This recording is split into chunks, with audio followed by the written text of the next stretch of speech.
Good evening, everyone. Good evening, good evening. I'm going to say welcome, welcome, welcome, welcome to you on this evening. So what I'm going to do is bear with me. I'm going to make sure I am tagging some people so that they can come on. Make sure that you like, tag, and share.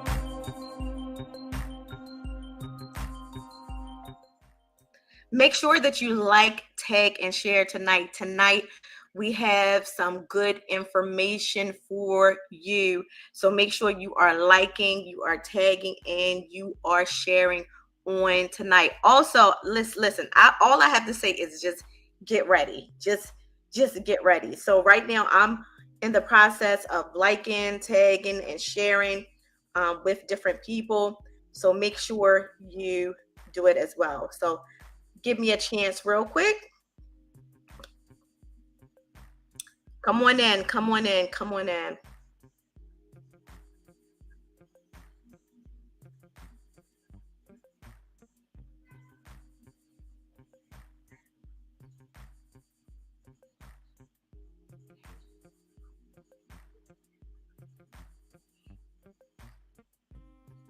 Come on in.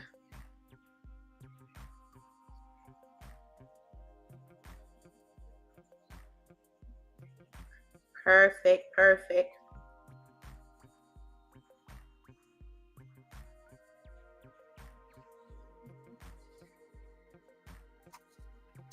I'm going to play some music for you guys.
Perfect.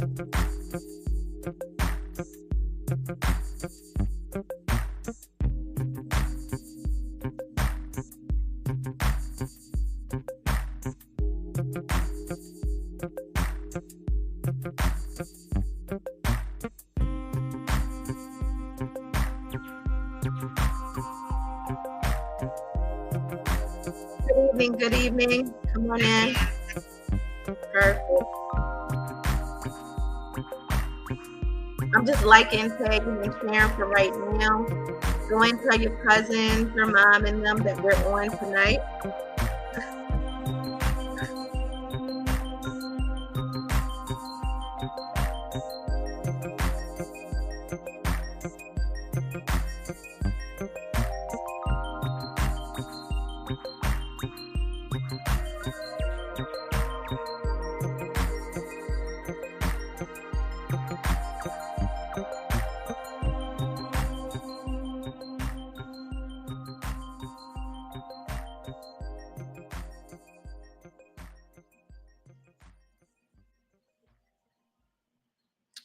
Perfect.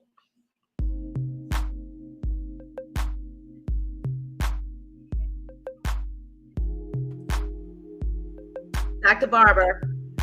Yes. Hey, so everyone, this is Latoya Liddell, and I am the proud founder of Taxel University. And tonight we are coming in spilling the tea. We're coming in giving you information that you want to know, but information that had information that has been borrowed for years from us. And so now tonight you're going to get some information. So make sure you like, tag, and share on tonight. Like, tag, and share.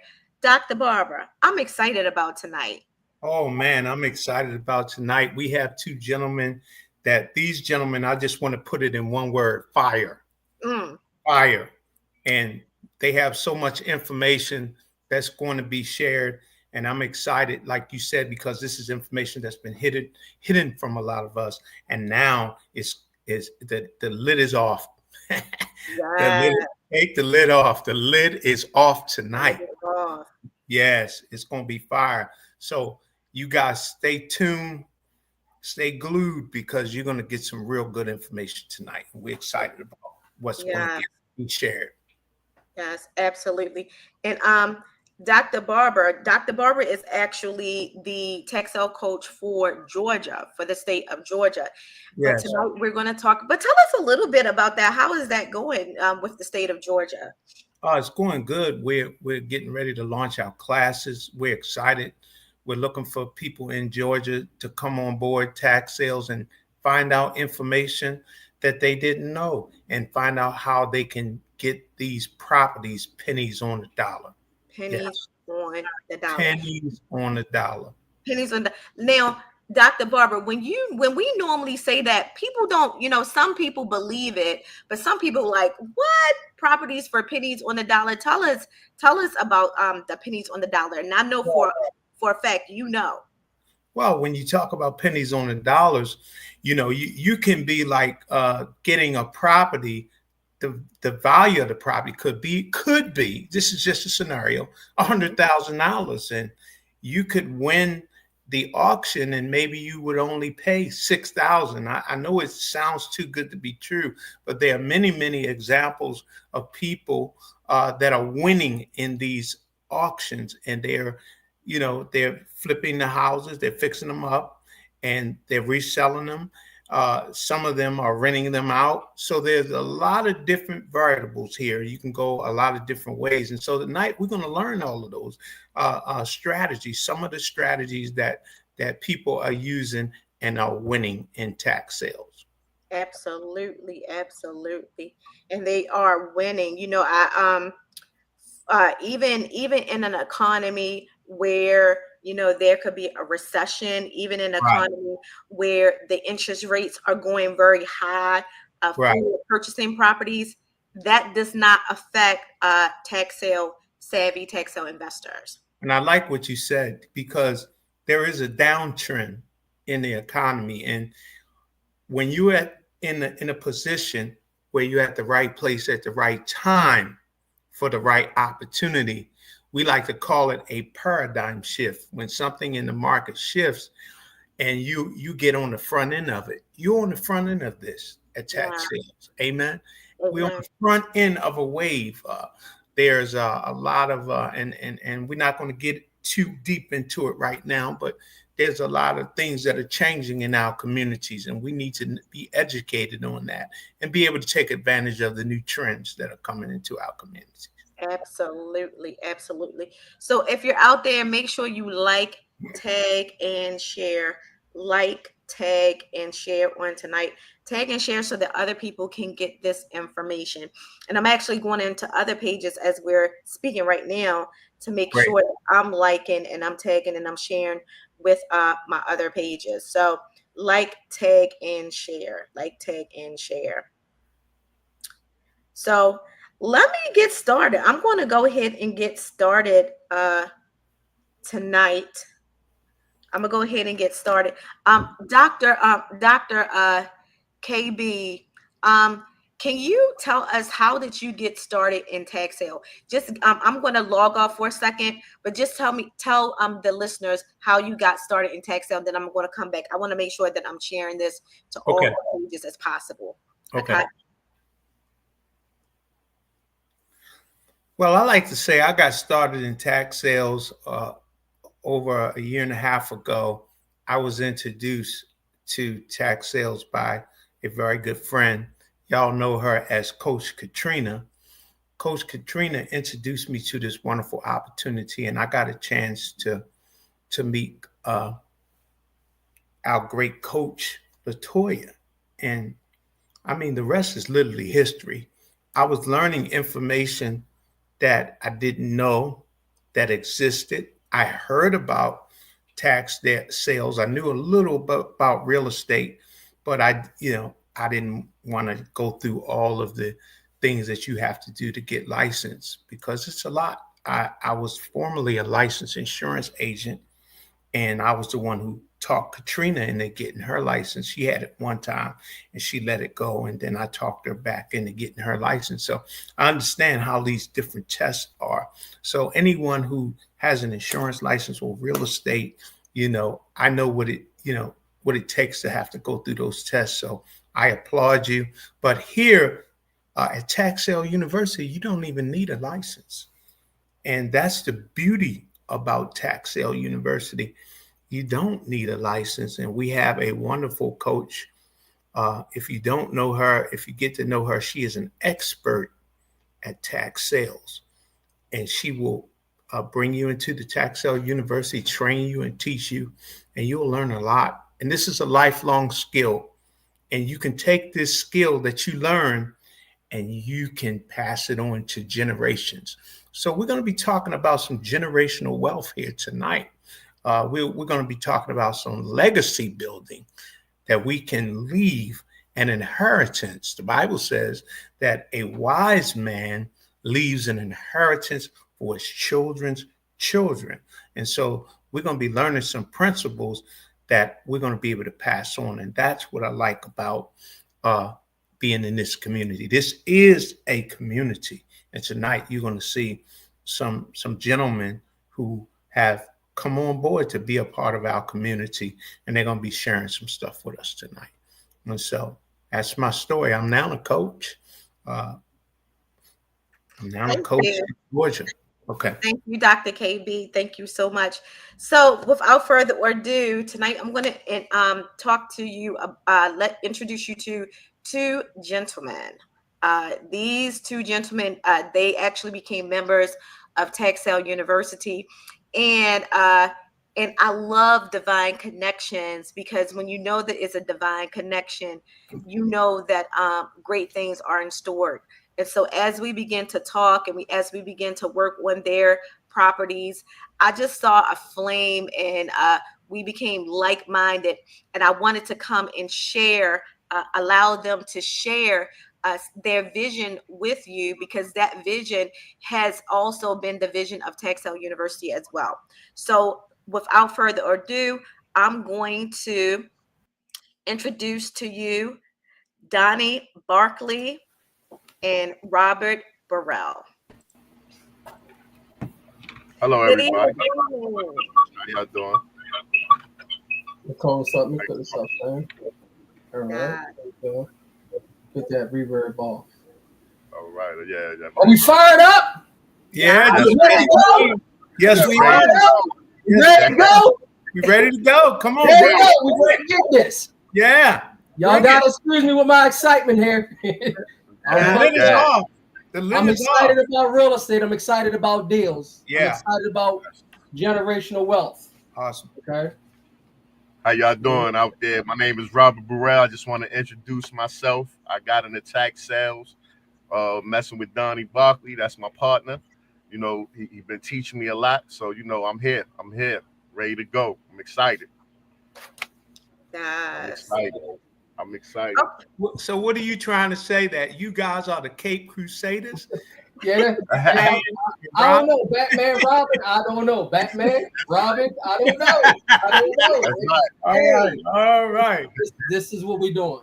But You see one, you see the other. Come on, then. That's right. The tax sale business, and I've been doing real estate for a while. Fix and flips, wholesale, hotel, consulting, boots on the ground, marketing, all aspects of real estate. And I can say by far,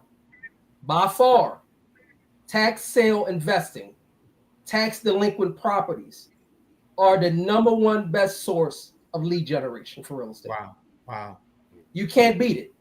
Yeah, I can sit here and I can go toe to toe with the best marketers, but the tax sale foreclosure process and the tax sale certificate process lets you buy properties at deep discounts that you would never be able to get on the open market. You would never. That's right. Zillow can't compete. Real estate agents can't compete. Pocket listings can't compete.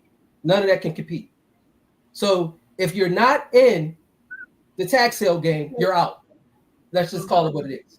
Yeah. So you gotta get in here. You gotta learn to play. You gotta learn the game. Yeah. And this coach right here on my to my left right here, she's the truth. Yeah. Thank you. The one down the Yes. bottom, Mr. Barber, he gonna give you the game in Georgia. So Yes, you got to come aboard, guys, because I mean it's only but so much we can do in an hour.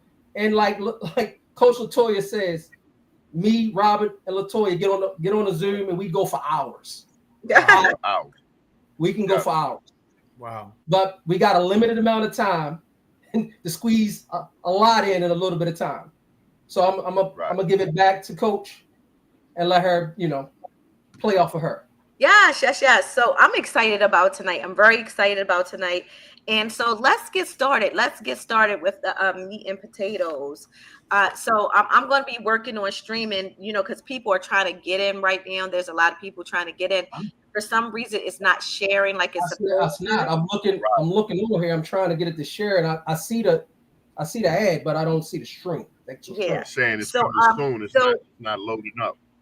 So what you can, so right now it is loaded up on my page because I actually see it loading on my page. Okay. So it is there, but for me, it's not allowing me to share it like it normally would. Okay. So so because of that, go on your page, go on my page, Latoya Liddell. So go on my page, Latoya Liddell.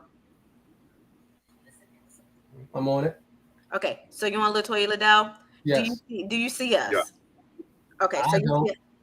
I don't. I see you. I don't see you. I don't see us. You don't see us? No. Oh, hold on for a minute. Let me see. No. I know why. I know why. Why? I know why. Bear with us. We having a little tech. I know why. Can you see me now? All right. Let me see. Refresh. You couldn't see me because it was on non-public. Now it's on public. Okay. Now I can see. Now you can see me. Okay, perfect. Now we want to share it. Okay. You hear me say, I know why. It's a delay.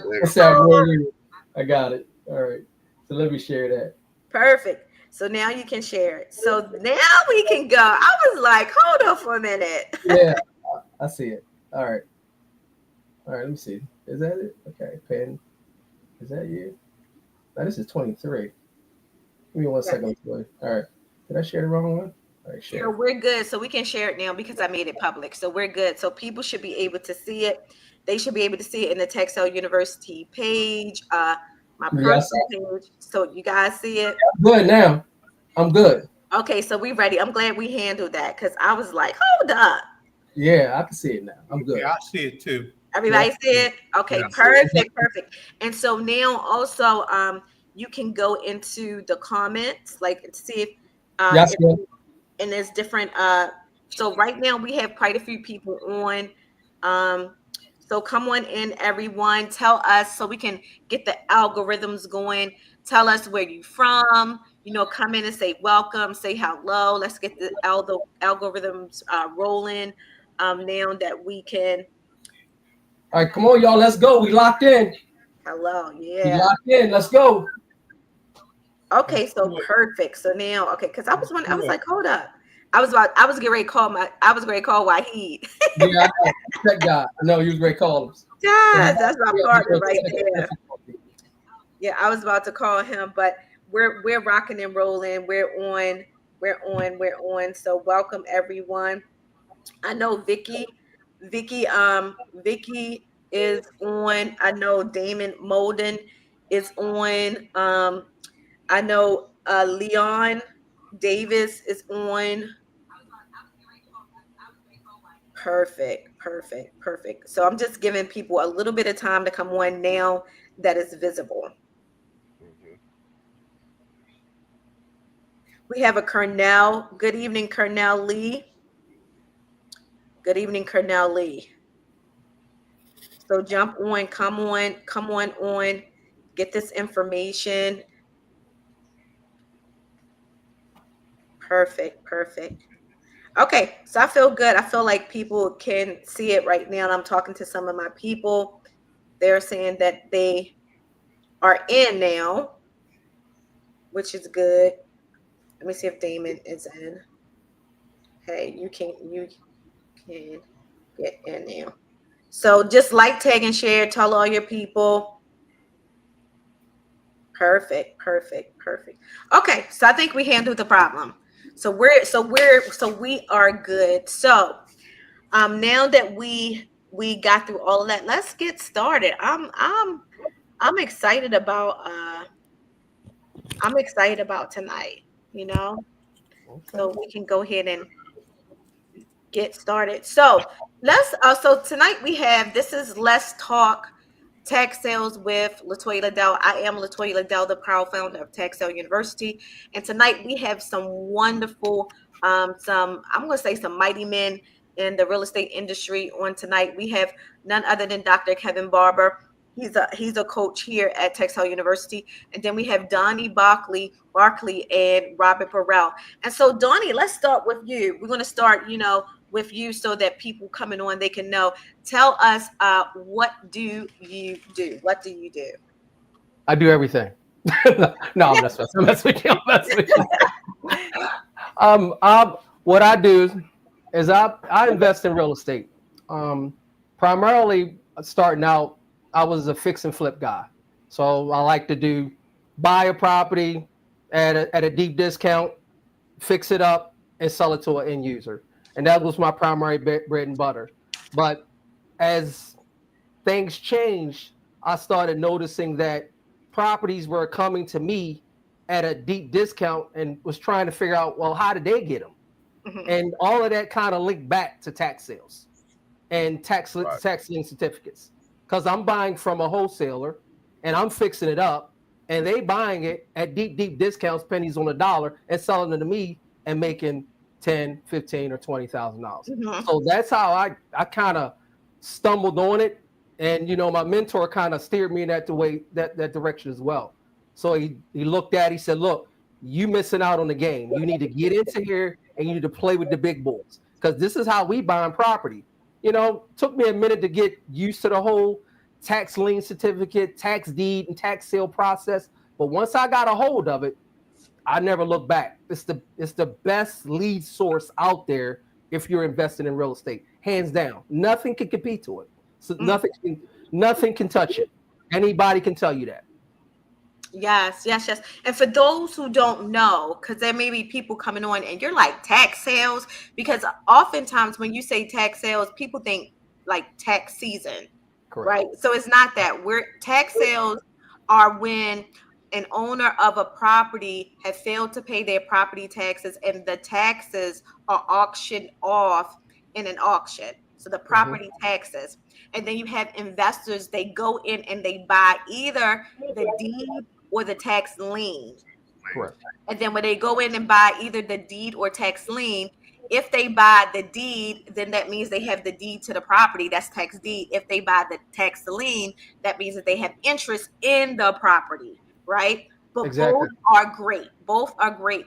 And then what happens is, if the owner still, after they've done jump through so many hoops, right?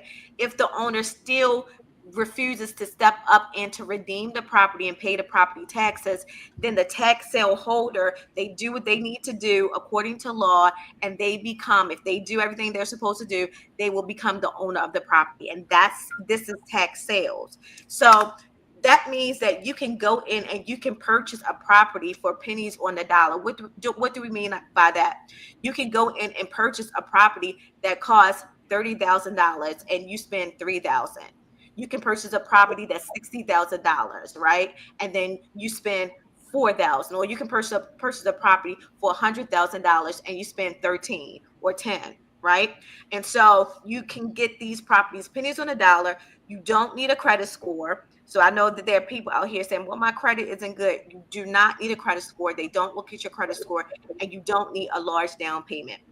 So Donnie, let's talk about, you talked about what you do and how you got into tax sales. So when it comes to the tax sales that you're doing, share with us your vision and why you're passionate about what you're doing right now in the textile industry.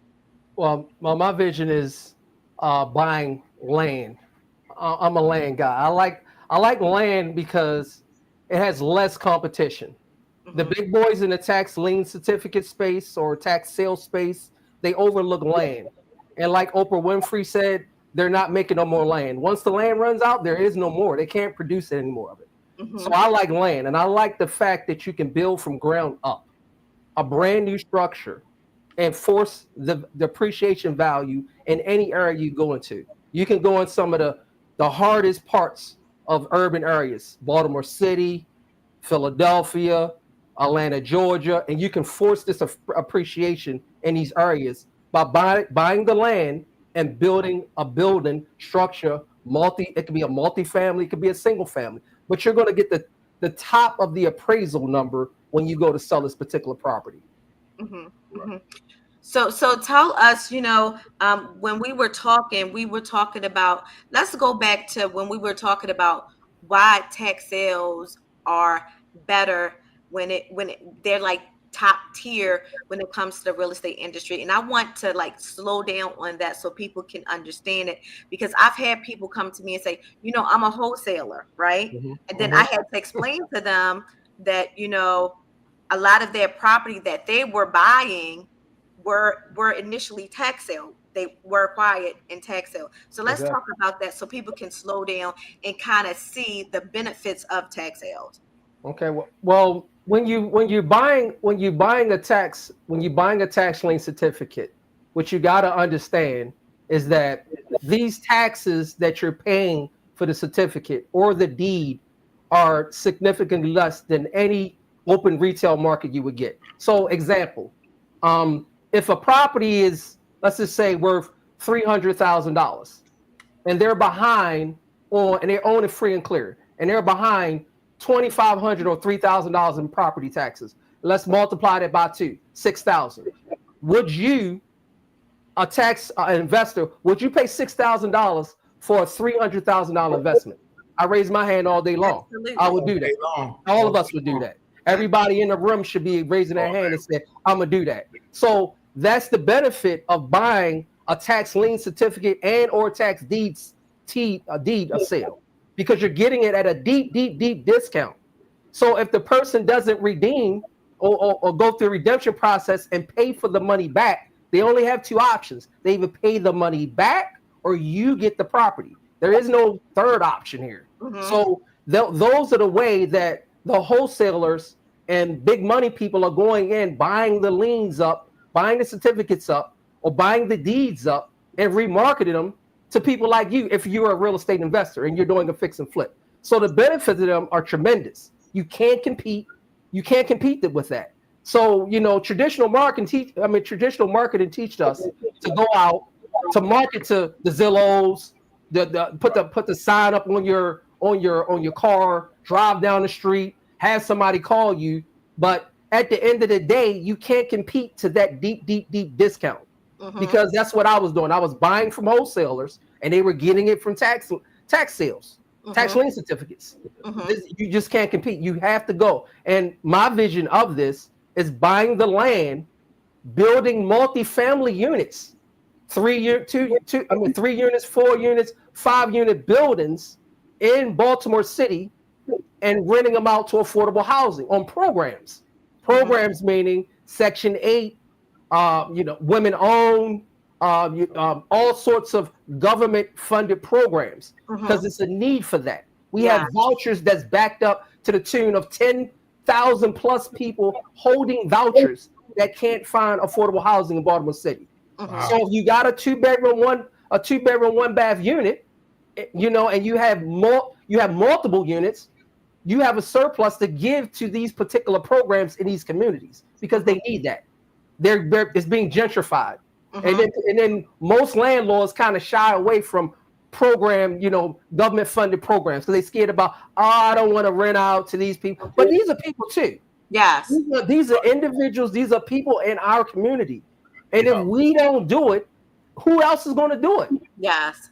So we have to step up and show the initiative to take back the block, Yes. build the multifamily units, and stop all this blight in our areas. Yes, yes, yes, yes. And that's like when you and I started talking and you started talking my language right there, because I got into tax sales because I felt like it's time for us to buy back the block. It's Correct. time for us. It's time for you and me to go in and buy back the communities. Block. And guess what? We can do it. We Yep. can do it. We can do it. We have the information. We just need to come together. And that's Yep. why when you were talking, I said you have to come on and tell us about, we were talking about galvanizing the people. Yeah, well, you have to galvanize the people. You have to galvanize first the people in the community have to get behind the projects, and then second, you got to galvanize us young entrepreneurs come together. Mhm. We have to come together as a collective. Mhm. So once we come together as a collective and focus on the exact problem, which is affordable housing, and taking back the block. So why are we going to let people from New York come, people from all LA come down to Baltimore, build up our communities, and we don't have a part of it? Yeah. That doesn't make sense. Why are we going to sit back and just allow that to happen? We see all the vacant property everywhere, abandos as far as the eye can see, vacant lots as far as the eye can see. The city of Baltimore, mayor, they own 10,000 vacant lots in Baltimore City, 20,000 vacant abandoned properties, and they have no solution. They tried to get a solution recently, and it still have red tape. 10 years plus red tape built into the solution. So that's not a solution. But the solution is for us as a collective to come together, band together, funding, band together, and approach the city of Baltimore and the financial institutions and tell them, say, look, this is what we're doing. This is our plan. We plan to put affordable housing back in our community, decent affordable housing, new construction affordable housing. Not we just gonna get all sloppy with it. No, brand new affordable housing. Now this is not a non-profit model. This is a for-profit model, people. Yeah. This is generational wealth we're talking about. This is how the big guys do it. This is how the hedge funds do it, the equity funds. They come in and they do this same business model, but they reap the benefits. Wall Street reaps the benefits, not us, people that look like you, me, and everybody else that's on the call. So we have to do this. And if we don't do this, nobody else is going to do it.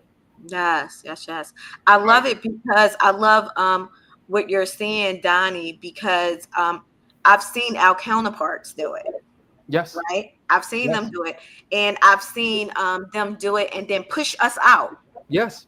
Come into our neighborhoods and then push us out. And then the market value goes up and then they're awarded and they reap the benefits. But guess what? We have the information. So it's not, at one point the information was barred from us, but now we have the information so we can go in and buy properties through tax sale for pennies on the dollar. But we as a people, like you said, we need to start coming together.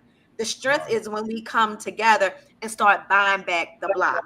Correct. Right. Okay. Because if you come together as a collective, you have more leverage. And it's all about leverage. Everything that you buy or anything that you do in life is leverage. So if we can use this leverage, this collective leverage, then we can go at it and put a plan in place to get rid of all these abandos and turn them into multifamily and turn them into affordable housing. Because think about it, not too far down on the other side of Baltimore, we have a whole community built up. Under Armour came down there and built up everything. That ain't for affordability. That was for profit and solely luxury living. So that's not the business. That's not the model that we focusing on. We focusing on affordable housing. And at the end of the day, if you don't have housing, what do you have? Yes. You don't even have. I mean, you're not even in the right mental state if you don't have housing or a roof, a decent roof over your head. You know what I love? I love when they were talking about Tulsa and how we as a people had built up our communities. Right? Guess what? We can do that now. We can, definitely. You know, and oftentimes we wait for the government We can't. to step We in, can't. right?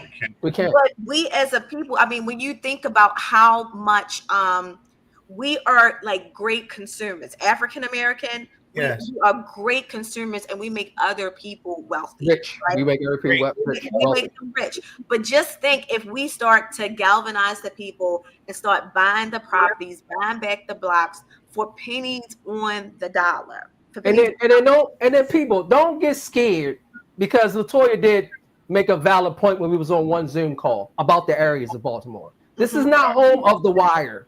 I mean, The Wire is a fictional show. I mean, it's some areas that I'm gonna say don't go into if you're not assisted with somebody who know the area. But it's not. Areas change. You know, they have what they call swings. One time you may go to an area right now, and then 10 years later, you're not even going to recognize it.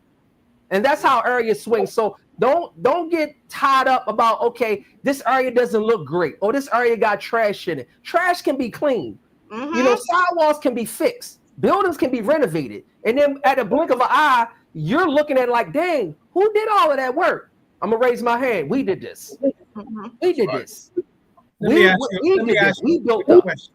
Mr. Donnie, let me ask you a quick question, because you mentioned something that was real powerful, and maybe our viewers, I would like you, if it's okay with you, Coach, I want you to talk about the gentrification process of how, you know, they plan years in advance to come into the different cities and to do what you were talking about. And that's why we got to have wisdom. We got to be wise. We got to band together so that we can understand exactly what's going on. Because a lot of our people, they see it, but they really don't. They don't understand what's going on. Yeah, you're right. Until it's too late. What Coach is saying is that we got to get ahead of the curve. Correct. Yes. Treat them at their own game. Correct. You know? We got to create that. That's what. So talk to that a little bit more. Okay. Well, basically, the private equity firms, the hedge funds, all the big money investors, they have a plan to relocate everybody out the Baltimore city limits. They want to take the city back. Yeah. You know. So if you're familiar with Baltimore and you know the Baltimore city different areas, which I know my area like my backyard. We have different areas. We have zones, and I call them luxury zones. We have a zone called Canton, the Canton district. Then we got a zone called the Light Street district. These are two districts. If I go back to when I was a little one, these two districts was kind of rough. They wasn't great. But now all the investors and private equity firms swooped in, renovated everything, and raise the property tax value so high where individuals just, regular mom and pop couldn't afford to live there, and they were forced to sell because they couldn't afford the property taxes. So they gentrified the area by forcing all the property to make it unaffordable to middle or low income people. Wow. And that is that's devastating. That changes communities from, you used to remember that, old man Joe used to live up the street, or Miss Stacy used to live right there. You won't even recognize the neighborhood now because they gentrified everything. Everything is 5, 6, 7, and 800,000 for a small 1,000 square foot row house. I mean, it's really, really bad. So as they push everybody to the center of the city and push everybody towards the northeast quadrant, now they're starting to come over to West Baltimore and forcing the appreciation value up 300 and 400,000, further pushing out older folks, low income folks, people with moderate income, pushing them out where they say, damn, I can't even afford this. Where I can't even rent here. Affordability factor. So they pushing them out to outskirts of the county because they want the urban city back.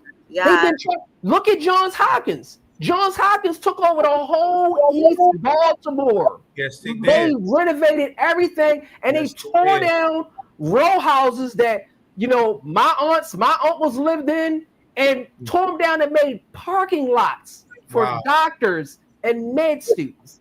So you took down housing to make parking lots for cars. Wow. Let that sink in. Parking lots for cars, which is not great at all. So you know the gentrification is here, Yeah. and it's only getting accelerated. And unless us as African Americans, black, brown, Asian minorities in general, and unless we take back the block, private equity going to own everything. Yes, come on. That's just it. Full stop. And if you can't see it, just take a look around the neighborhoods. Wonder why everything is going up. You said something real powerful that Coach always talks about, getting that land. Correct. Getting that land. Most people focus on the houses, and we should focus on those. But that land is whoever gets the land wins. Correct. That's right. Because they're not making no more. I mean, if you go down certain city streets and you buy, and let's just say it's 4 vacant lots on that particular city streets, and you buy all 4, you're not gonna get any more land on that street. They're not gonna produce anymore or create any more land. So as the lots get bought up, they're not producing anymore. You can't go to a land manufacturer and say, make more ground. Once the ground is gone, it's gone. So think about this. If you're in real estate right now, and I'm talking to you, and if you don't understand that a new build construction appraises 10 times higher than a rehab construction, you need to go and study a little bit more, because new build construction gets you what they call a premium comp. They get you the tip of the top of the comp level. So comp being the comparables, that means what the property is valued at.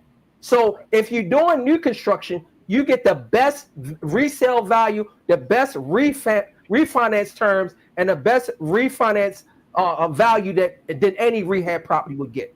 Wow. So building from ground up, building new is going to be the next business model. Wow. And then we're not doing it because the Ryan Homes, the Ryland Homes, all the developers, they've been knowing this for years. But we're just starting to get wind of it, understanding the process, and we're gonna put this thing forward. We're gonna put it on steroids, and we're gonna make it do what it do. Yeah.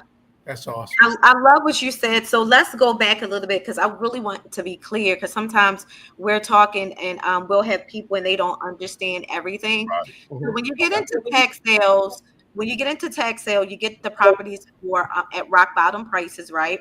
Yes. And then once you get the properties, the great thing that I love about when you get the properties is that there is no mortgage. The mortgage is extinguished. So if there was an $80,000 mortgage on the property, that mortgage has been wiped out through the tax sale process, right?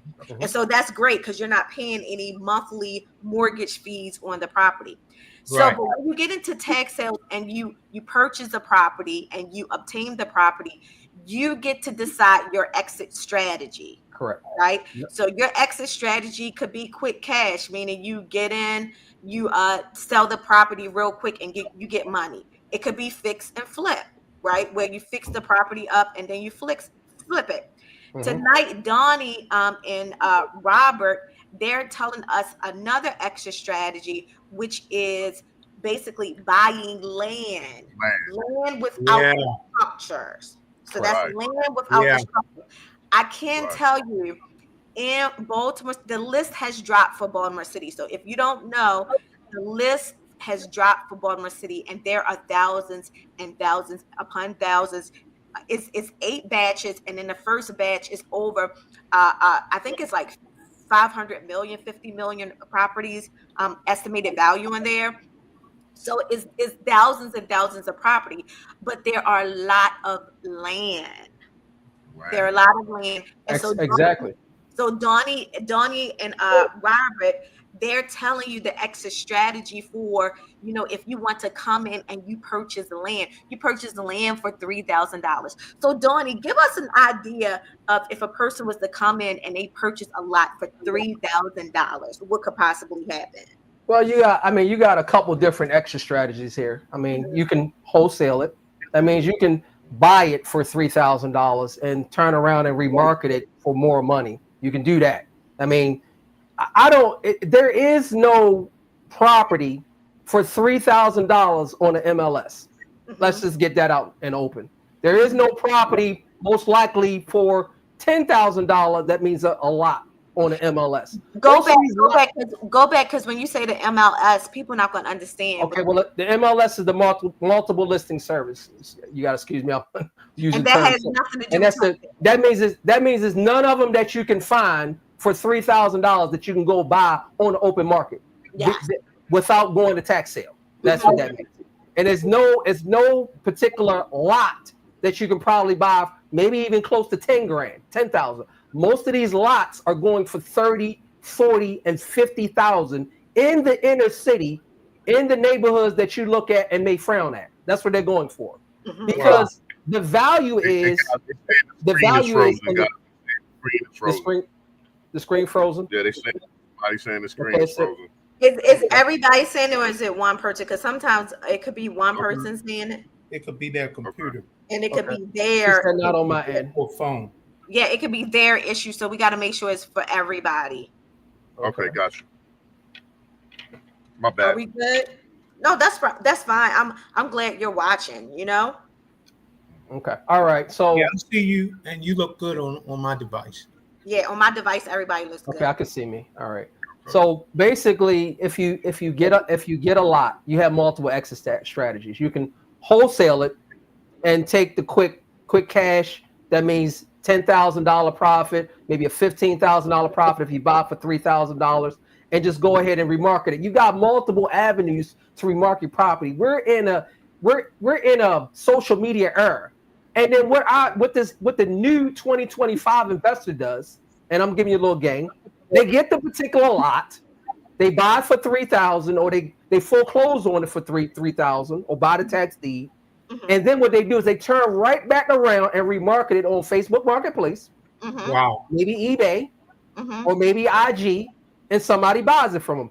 It's countless deals being marketed on these platforms right now. Yes. Direct from the person who bought the certificate and acquired the property straight to the direct buyer, a developer, maybe like me, maybe like somebody else. It's a lot of developers out here that wants to build from ground up. Yes.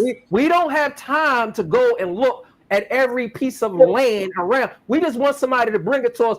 By nature, you got to understand, people don't want to do the work. They don't want to do the legwork. Developers don't want to do the legwork. They want it brung to them on a silver platter, and they're willing to pay tens of thousands of dollars. That's just one aspect of it. Wow. The second aspect of it, you can develop the land.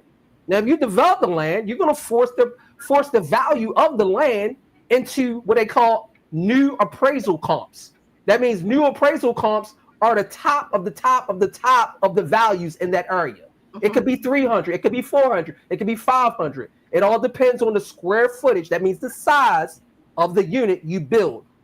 You got to take into a lot of different other variables too: construction costs, holding costs, soft costs, designs, things of that sort, if you're going to build it from ground up. But generally speaking, if you build it from ground up, you should be netting at least a 30% profit at the end of your build. That's another aspect. Of it. Or you can build it and then rent it. That's what our business model is. We're building up multifamily units, forcing appreciation on, let's just say the lot costs $5,000, and you put a triplex there, 3 units. Each unit is going for, let's just say, about $1,800. And we enroll that into what they call an affordability program, Section 8, women battered program, transitional housing, etc. So the rents come in on time on this particular unit, and now you got an affordability factor that it's accessible to people in the area that wasn't able to get this brand new unit that got quartz countertops, stainless steel, LV plank floor. They wasn't able to get that. They can't get that nowhere. They looking around. They say, we can't get that in my area. So we're bringing a product that we can actually, that the community can use, and people will benefit from it, and the community gonna feel great about it. It's gonna give the community hope. It's gonna say, my area is starting to look like these other areas. They're starting to build it up, and everybody's gonna be happy. And then when Baltimore City sees this business model, they're gonna get on board. They're gonna get on board. They're gonna get on board with the quickness, because it's all about votes. And when politicians see something working, they want a piece of it. That means they want to be part of it. They want to network with it. They want to, how can we turbocharge this? How can we push this forward? That's where our collective comes in. That's where we collect as a group and we present the plan and we do it house by house, street by street, block by block, and take back the block. Take back. Say that again. We do it what? Block by block, street by street, and we take back the block. Take back the block. Yeah. That right there. That part right Yeah. there. That's good. Right there. But hey, you got to let our viewers know that they can do this in they state as well. Yes. You know, it's just not in Maryland.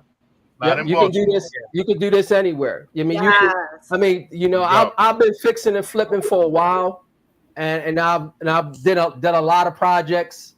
And if you talk to any fix and flipper or rehabber, and there may be a lot on the line, they'll tell you one thing. They said we get these calls with these contractors when we're doing these projects, these moments, or the floor not right, or this not level, that not level. And then so we go in our mind, we say our budget get pushed out, our time frames get pushed out, and then we get to the point we say, man, we're fixing and flipping, but we're not creating generational wealth because we're getting rid of our wealth by selling it. By selling it. The wealth is not created in the sale. The wealth is created in the owning of the asset. Point. Full stop. I need to kill a seminar. Right and now that right there was fire. Right there. That right there was fire. That's Yeah. it. That's it. If you had a mic, you could drop the mic on that statement right and I there. believe exactly. Yeah, That's the legacy. yeah.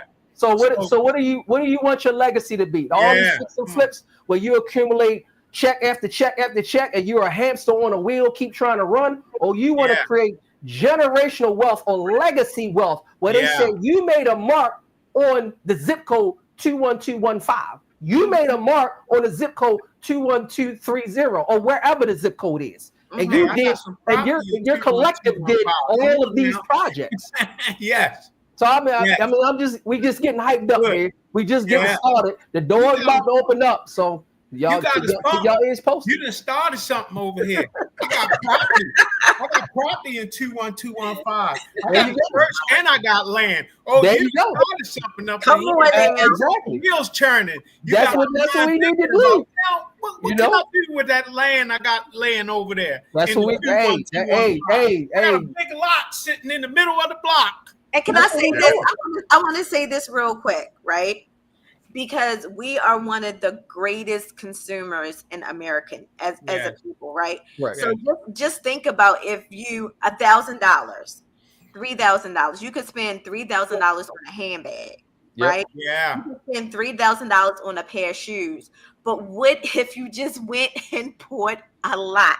Yep. What if you just went and bought a lot and created generational wealth for you and your family? Correct. You know, in our community, that's good. That's good, Coach. In our communities, we always are renting from someone. We're renting from a landlord.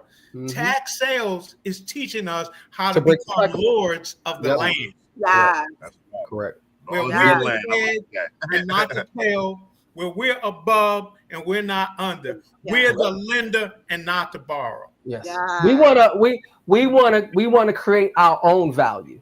Yeah. And we need to create our own value in our own neighborhoods where we grew up, where your Aunt Susie, your JoJo cousin down the street, auntie down the block. We need to create that in our own neighborhoods. Because as we do that, we instill hope. We instill change in the community. Because it's just so much despair, so much, trash, so much, I don't feel like going out the house today. When Dr. Kevin, Latoya, and I, when we was growing up, we had recreation centers. Now they closed. We got all these community centers. Now they closed. They taking away things. That means they subtracting things in our community. They're adding them back in other communities. We don't have no Whole Foods in our communities. Only thing we look at is liquor stores, check cashing spots, and fast food joints. That's it. We don't have no Whole Foods. We don't have no community, very little community parks. We don't have these things. We need to take this back, and we need to create these communities where people feel good to walk out the door, feel good about walking down the block, and not say, "Oh, I don't want to walk down the block because it's trash everywhere." Yeah. We need to do it. I want to say good evening to Damon Molden. He's on here. Good evening to Nina Cunningham. We have Shanti Rick Parks. We have Deborah Taylor Swoop. And we have Kevin Gore. And we have a host of other people. If you guys see any other people, you can give a shout out. I can't see everybody on here. But I just want to say welcome. Kevin Gore said, take back the block. Exactly. Take back the block. That's what we're talking about tonight. Ways to take back the block. So if you have any questions or comments, please like, tag, and share this on tonight because we want as many people to hear this. Why? Because the tax sale auction is coming up in May. It's only like a month and a half away. So we want you to be equipped to go into this auction. And I'm going to share with you tonight how you can do that. But make sure you like, tag, and share. Please like, tag, and share this information. Donnie, I want to go back to when you were talking about doing the multi-housing and you went into creating the passive income. So can we like slow down on that part of the passive income? Because I love how you said that the wealth, the generational wealth does not come in selling the property, right? Okay. So let's talk about the passive income. How do so let's look at the model. So the model is you buy the lot, and then once you buy the lot, you construct these buildings. Are we doing it collectively, individually? How is it done?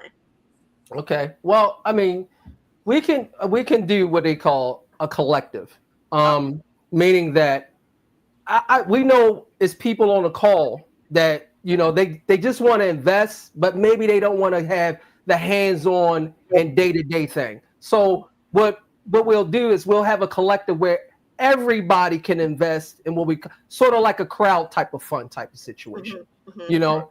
Now, we haven't worked out all the details in the actual investment process of it because some of it will probably have to be accredited investors. Absolutely. So if you're an accredited investor on the phone, you know who you are. We don't have to identify you. You know, you can actually pass the actual qualifications of that.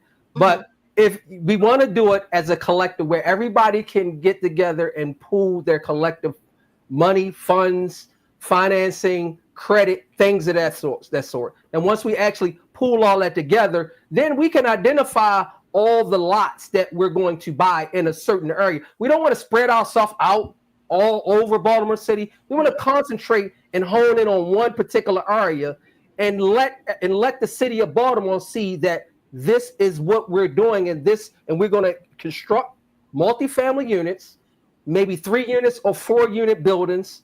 I'm thinking when I look at my sheet right here, I'm thinking a total of maybe six units per building. If we can get a 6-unit building, and that's going to have to be on a large lot, we can force an appreciation value in the millions of dollars because we have what they call a different type of appraisal when we do 5 units or more. So as LaToya said, the passive income can be great, substantial.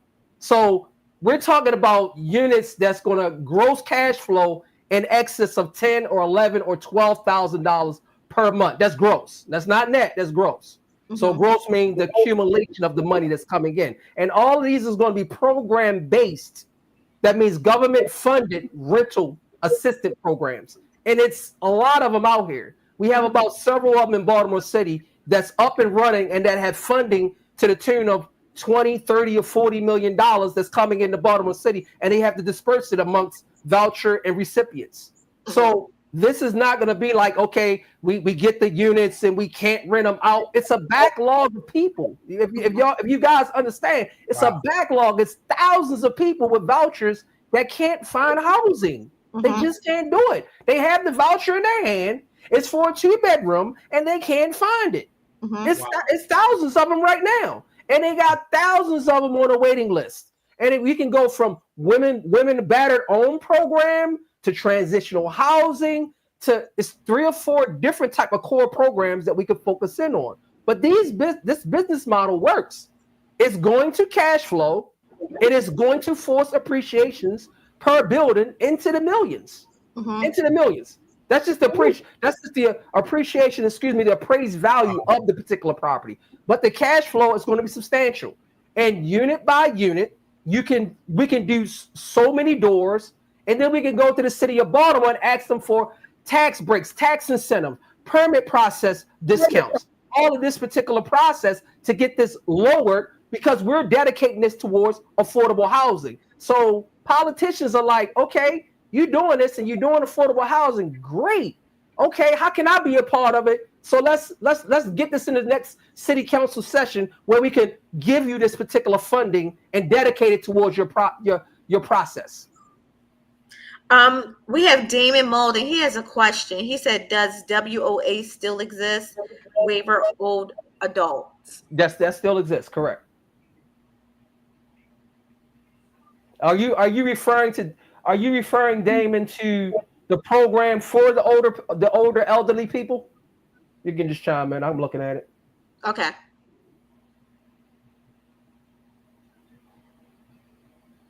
Let's see what he says. And if anybody else have any questions, feel free. Ask questions. This is what we're here for tonight. Ask those questions. He said yes. Yes, Damon. That program still exists. They still got that program going for the elderly people, and they have a backlog of people as well looking for housing. Seniors, people that's, I believe the age, if I'm not mistaken, Damon, I believe the age is 65 and older, and you have to have a income not to exceed, I believe, $12,000, something like that, and you qualify for that. It's like a voucher program. That's what Damon is referring to. Okay, gotcha, brother. Yes, it exists. It exists. So, but what I can say, even because a close friend of mine, she is actually a broker, and I do a lot of volunteer work for this community called Bridges, and oftentimes they have people there who are homeless, but they have vouchers, right? But one thing I could say when it comes to the vouchers is guaranteed funds. It's always guaranteed funds. You know, yes. So you're going to get the money. It's going to come in like clockwork. You're going to get the money. And what better payer than the government? Now, these programs that we're talking about, they're federally funded, and the funds go from the federal level to the state level, and the state have to disperse the funds, or they don't get allocated the funds in the next coming fiscal cycle. So they have to spend the money. So would you say getting ahead of the curve, going to the tax sales, learning about tax sales, purchasing the properties at deep discounts, pennies on the dollar, and then building on the properties, and then getting connected with the government agencies to be able to put people in these affordable housings? Bingo! You summed it up in a nutshell, because these programs are overwhelmed with people that need housing. So by they being overwhelmed, and it's a surplus of tenants that need placement, you can go to various agencies, and they're going to place the people in your unit. Now of course, we're still going to do due diligence. You're just not going to open the doors up and say, well, we take anybody and anybody who's anybody. You still have to do due diligence. Yeah. So you still have to screen the tenants. So don't get in y'all heads like, oh, we just gonna take anybody. No. These units, you're gonna have a screening process, and people are gonna have to pass it. That's just the way it is. You can't rent a unit, just say, oh, I'm gonna open my doors. Everybody can come through the door, and we rent to anybody, and then we got anybody living next to anybody who's living next to anybody, if you know what I mean. Yeah. That's not gonna happen. So we are gonna have a screening process. We are gonna go into the communities and force the appreciation. That means the highest appreciation in those neighborhoods, and we are gonna build multi-family units. We need multi-family units, not gigantic buildings of 100+ units. I'm talking 4-unit, 5-unit, 6-unit buildings per building.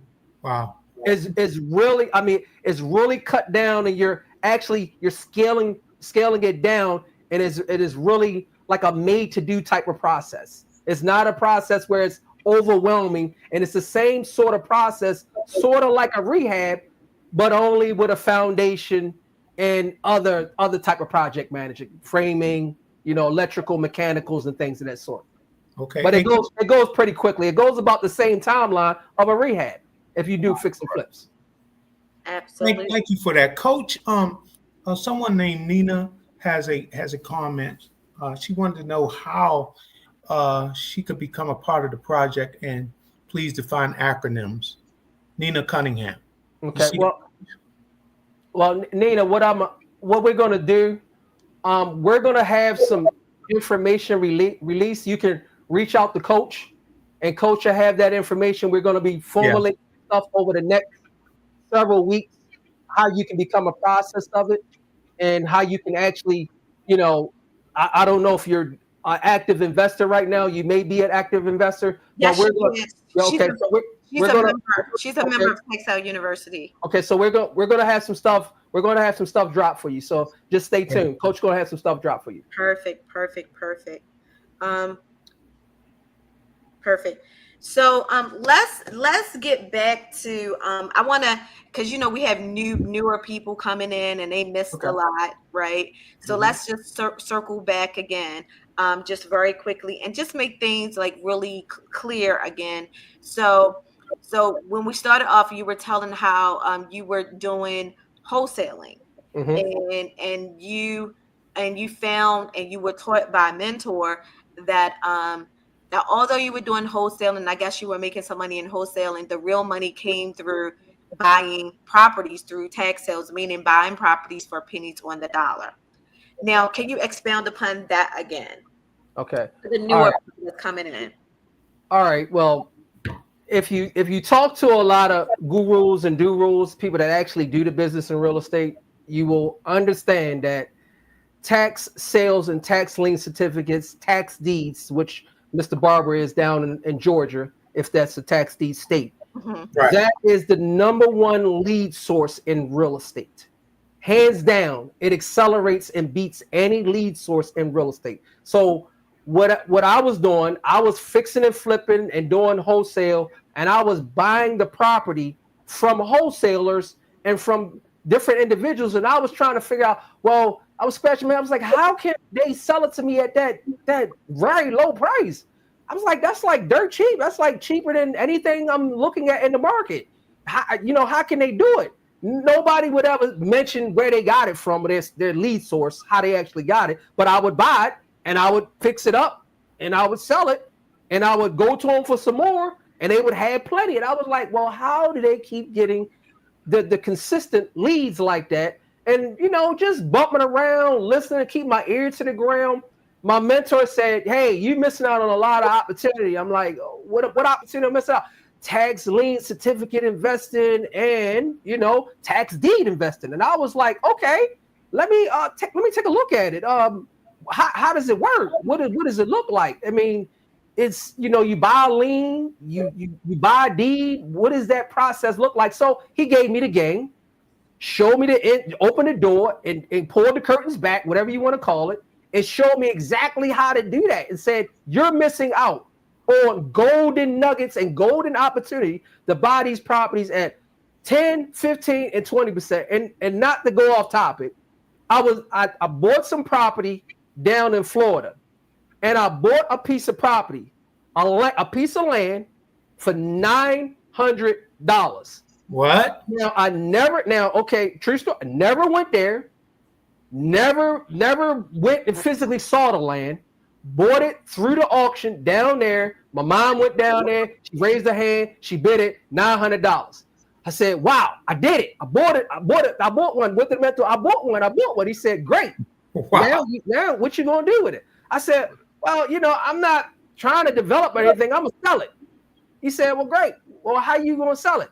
So me, being a tech guy, I said, I'm going to put it on eBay. Everybody looking at me like, eBay? Yeah, eBay. eBay. Yes, eBay. Wow. I put it on eBay. That's a So I good put it on strategy. eBay, Wow. and I'm good with it. I'm really, really, really good at marketing and tech. So I had my ad laid out, had the comps, had everything laid out. Price $8,995. What? Mm-hmm.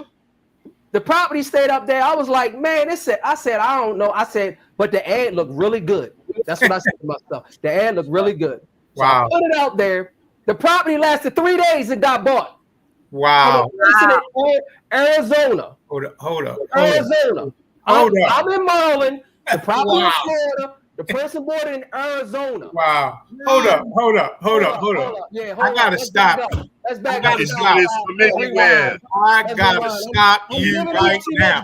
Giving out too much game. $900. You didn't even go to the state. Yeah, we got receipts in it. I got receipts in the crate back here. You didn't even travel to the state. I didn't trap. No, I didn't know. Didn't see it. That's Didn't awesome. see, but you know me, I'm a systems guy. So once you tell me something, that's and awesome. I understand the system, I'm putting the whole template. I laid the whole template down on my computer. I said I gotta wash, rinse, and repeat. This is golden. Wash, rinse, and repeat. Wash, rinse, and repeat, Don. I'm sorry, I'm getting hyped up now. So what I did is I said, hey, they bought it. And then I said, well, how am I gonna get this transaction done? I mean, they in Arizona, I'm in Maryland, the property in Florida. I said, oh, we got email and internet. Let's go. So I packed it. I said, look, you bought it, great, on eBay. I need a deposit. They said, great. How much, Don? I said $2,500. They said, we going to the bank and wiring it tomorrow. They wired me the deposit. They wired me the deposit. And I said, okay, guys, I'm sending you a copy only of the deed I'm going to record. Now, this is all me moving and grooving real fast. So I sent them a copy of the deed. I said, hey, guys, here's your deed. It's ready to be recorded. You see the notary at the bottom. I need my balance in full before I recorded it. They said, great, Don. We sending you the balance right now. Sent it on over. Oh, my goodness. I sent the deed FedEx overnight to the county clerk's office. They recorded it. They then returned the deed back to the individual, and they were happy. Mm-hmm. And you were happy. I shouldn't be giving this. Latoya said, we kind of crossed the road now. I wasn't supposed to give all this out now, guys. But, got my attention. I don't understand that this is real. This ain't no made for TV stuff. Wow. And I said, okay, I got to wash, rinse, and repeat. So I started hunting. So I put it on server. I took the whole a tax sale certificate list before it goes to tax sale. Now get this. Now follow me. Stay with me, people. I took it before you go to tax sale, and I downloaded it. Then I mail merged it in my computer, and I started sending handwritten letters out to individuals that were in tax sale. I did it 1 week. $300 worth. The next week, another $200. The next week, another $300.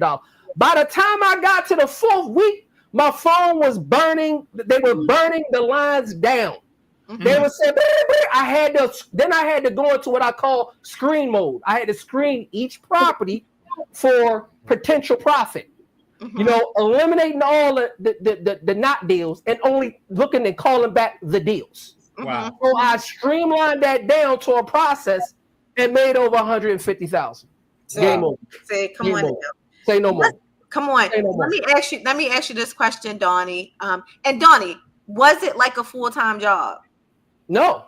Out here working. I wasn't a full-time job. I worked maybe 8 hours a week on the tax sale, and I was doing other things. I was basically more on the marketing than I was talking to people on the phone. The deals were coming in. I was locking them up.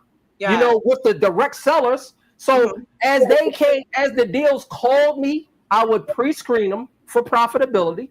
Mm-hmm. Then after I pre-screen them, I would send them out a contract, and they would sign the actual contract to purchase. And then I would actually fund the purchase once I recorded the deed, once they sent back the deed in the mail. Because I would send them a pre-printed deed already formatted to the Florida state specific. So it had all the legal terminology to record that particular deed. So I would send that over with the contract. They would sign it before they got paid. They would send it back to me. So I must got to be a good salesman to get somebody to sell me something like that without actually paying for it. So I am. So they sent the deed back, but I didn't screw anybody. Once I recorded a deed, I sent them a certified check for the whole amount that I said I was paying for on the contract. Yes. Let me go back. You said $900 because I just want people to zero in on that. Sometimes you can spend $900 on eating out in a month. No, you can spend $900 on your gas and electric bill. Come on now. Yeah. We not. Hey, I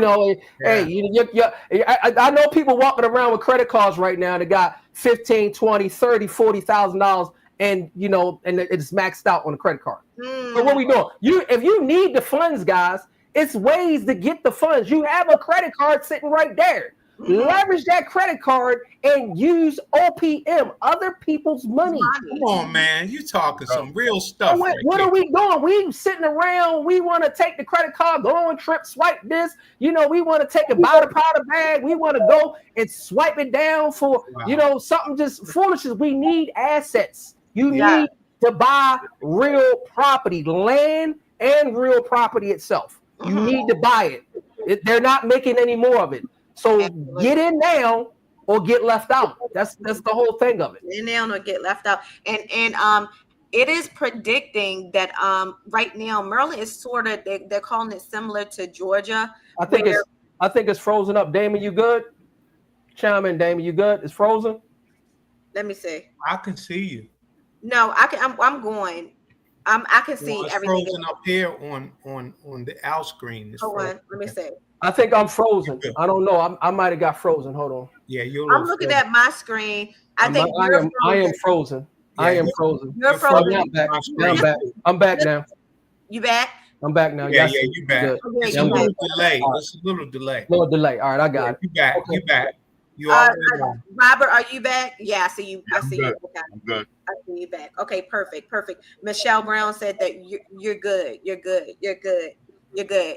I was going to say something. I totally forgot what I was going to say. But that $900. No, we were talking about $900, and I said, and you were talking about people start using other people's money like that. They could have $900 on the credit card, and they go ahead and buy the land. I just think it's our mindset that needs to shift. Yeah, we need to stop. We need to stop buying things that are not assets. Mm-hmm. That's good. The reason that Warren Buffett makes the money that he makes is because he buys nothing but assets. Mm-hmm. So my philosophy behind buying the assets is this: if I buy assets and it actually profits, I do not spend the profit. I reinvest the profit along with the initial investment. Yes. And I do at least 2 rounds of that. Mm-hmm. So if you from there and you got a colorful background, you know what I'm talking about. We call it flipping. We flipping the money. Whatever you want to call it, that's what it's called. So you take your initial investment and your profit and you reinvest it. And then when that cash flows, then you pull out the profit from the second round. Not the first round. And then you never, ever touch the initial investment. And, if we have some of our Jewish friends on the phone, that's what they do. That's what one of my Jewish mentors told me. He never spends his initial investment. He only lives off of his profit. And if you do that business model, you're going to compound your money up very, very quickly and accelerate it quickly over the next 5 to 10 years. And you'll be like, whoa, I made a lot of money. Wow. Come on, Donnie. So that's when you're going to get to the place where your assets is just working for you, right? Correct. Your assets, you're going to be able to leverage your assets. That means you're going to have millions of dollars in equity in real estate. And then the bank's going to fall over themselves saying, what can we do for you? How low can we go on this interest rate? Yes, come on. Michelle Brown said, come on now. Hey, I'm stuck on that $900 right now. Can y'all help me? Y'all help me out. I'm still stuck on $900, and you didn't even go to a state that was so. No, you don't have, because we have the internet. And because we have so many tools right now, and everybody has a fast internet connection. If you don't get one, okay, get one. So we have all of these tools in the REI space. That means the real estate space that allows us to do virtual buying and selling anywhere in the country, anywhere on the planet, virtually. Wow. So you don't need to be in there. You don't need to be down what Mr. Barber is in Georgia to buy Georgia tax deed or liens. You don't need to be there. I don't need to be in Florida. We got coaches everywhere, all over the tax lien spectrum. Texas, Georgia, Pennsylvania. We got them everywhere, guys. Yeah. And you don't need to be in that state. I'm focusing on our bread and butter. Coach says we focusing in on Baltimore. We got to buy back the block, and I say this too: we got to buy back the block. Wow. I cannot focus my efforts on outside, and my backyard is right here in Baltimore City. Does it? You know, now I tell people I will do a deal in another state, but I'm not. Primarily I'm focusing and honing in on these areas of Baltimore City because I want 21215 to look like Canton. Come on now. I want 21217 to look like South Point.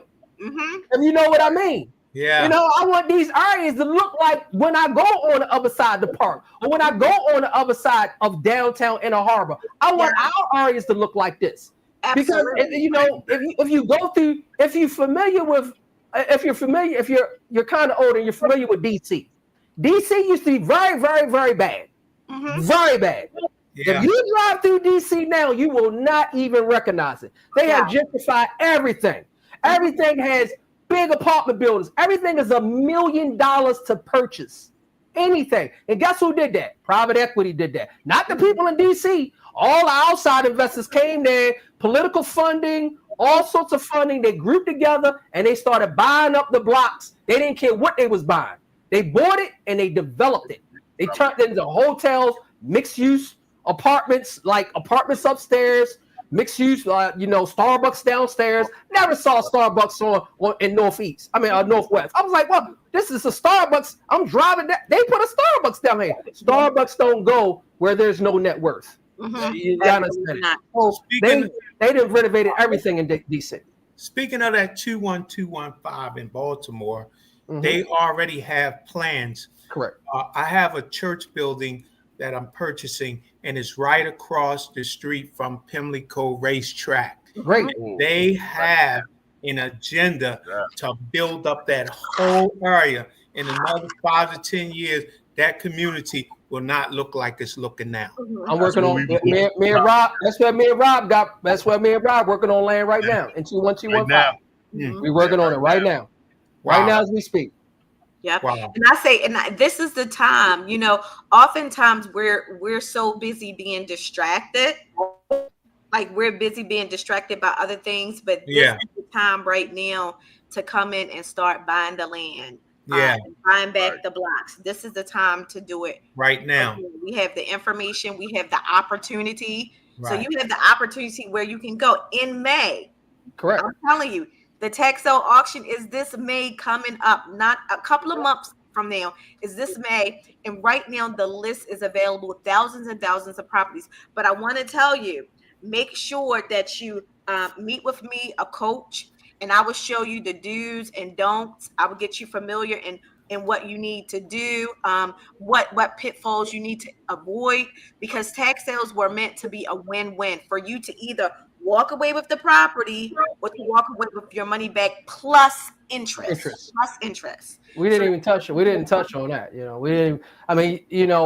Anywhere you invest at, and let's just take the stock market. If you tell an investor in the stock market that he's getting 18% return on investment, 18% return, that's unheard of. Most investments on the stock market, if they're yielding 5, 6, or 7% is great. They think it's great. They're like, whoa, they all clapping up Toyota commercial, they jumping up and down. But we're getting 18%. So what happens is this.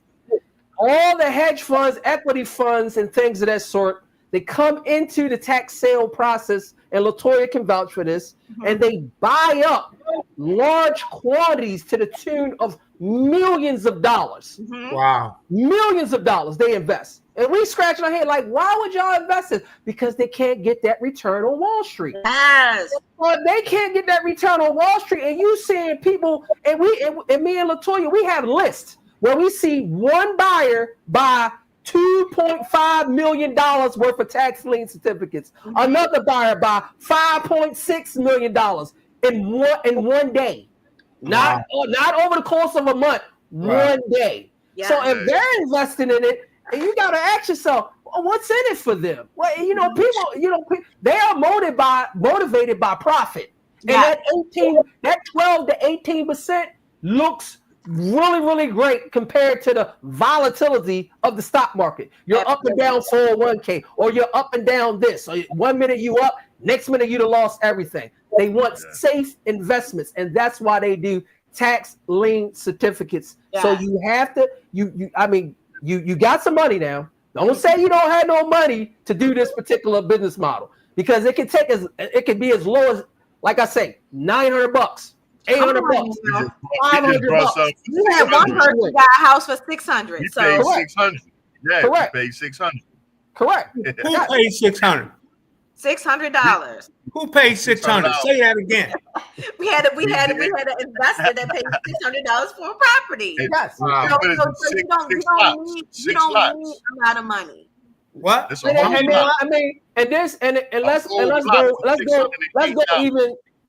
dive a little bit deeper into the tax.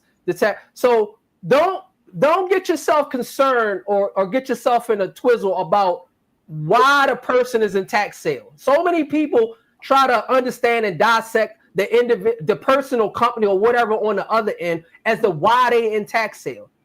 They're in tax sale because they can't pay the tax bill. That's period. Period. Don't ask why did they do this? Why did they do? So many people ask me, well, why did they do? Why they not paying the tax? I don't know. That's not my. I'm not in their head. All they not understand is that they couldn't afford to pay the property taxes, and it's in tax sale. So investors will buy it. We don't ask why. We just do the process. Yeah. You know why's in it. Why's don't have nothing to do with it. Do the process. Wow. And can I say, even in Maryland, when you've been doing tax sales in Maryland a lot, you will see that a lot of the owners that you're buying the tax sale properties from, they are entities. Correct. They are entities. They're LLCs.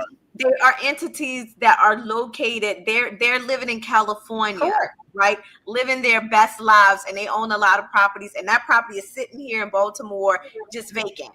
Right. And they're living their best life. And they're like, I'm over here, doing my thing. I'm not really worried about that Baltimore property. Right. And so you go in and you do what Donnie is saying. Focus on the process. Focus on how you can win in the game. Correct. How you can win. The process. And Coach has laid out a fantastic process of how you can win and play this. And we all know about the game Monopoly. And every time we get a Monopoly, we always want Park Place and Boardwalk. I want Park Place and Boardwalk. That's what we want, a Monopoly. So Coach got Park Place and Boardwalk over there. She got the information. She can give you the Park Place and the Boardwalk and how to stack the deck in the Monopoly game. So you need to go get the game over there. I'm gonna be around. I'm here. So people will call me, and I'm gonna help. I'm gonna assist. I'm cheap Batman. I'm gonna be Robin. We got another Robin at the bottom. We're gonna be here. So you need to get the game. You gotta get in, and you gotta start buying these lien certificates. These are great investments. If the equity funds, private equity firms, if they're spending $2, $3, $5 million in one setting in one day, then it must be a good return on investment, because they don't do anything unless they get a return on investment. So your $1,000, follow the process, go through the foreclosure. If you're going to have two things: you're either going to get your interest back, or you're going to get the property. There is no middle ground. Mm-hmm. That's the way it works. If you do it right, what he's saying is a win-win. So you either get the property, or you get back all your money plus interest. The interest is guaranteed funds. So this is not you may get the interest. Yeah. Interest. Some people, like he said, get into tax sales just for the interest. They just want the 18% because you can't get 18% from anywhere. So they just get in it for the interest. So if you do it right, it's a win-win. You either walk away with a property, or you either walk away with your money plus interest. You can't get that from anywhere. You can't. I mean, you got your money. You have your money in the bank right now. What you getting? 1%? I don't even think it's 1%.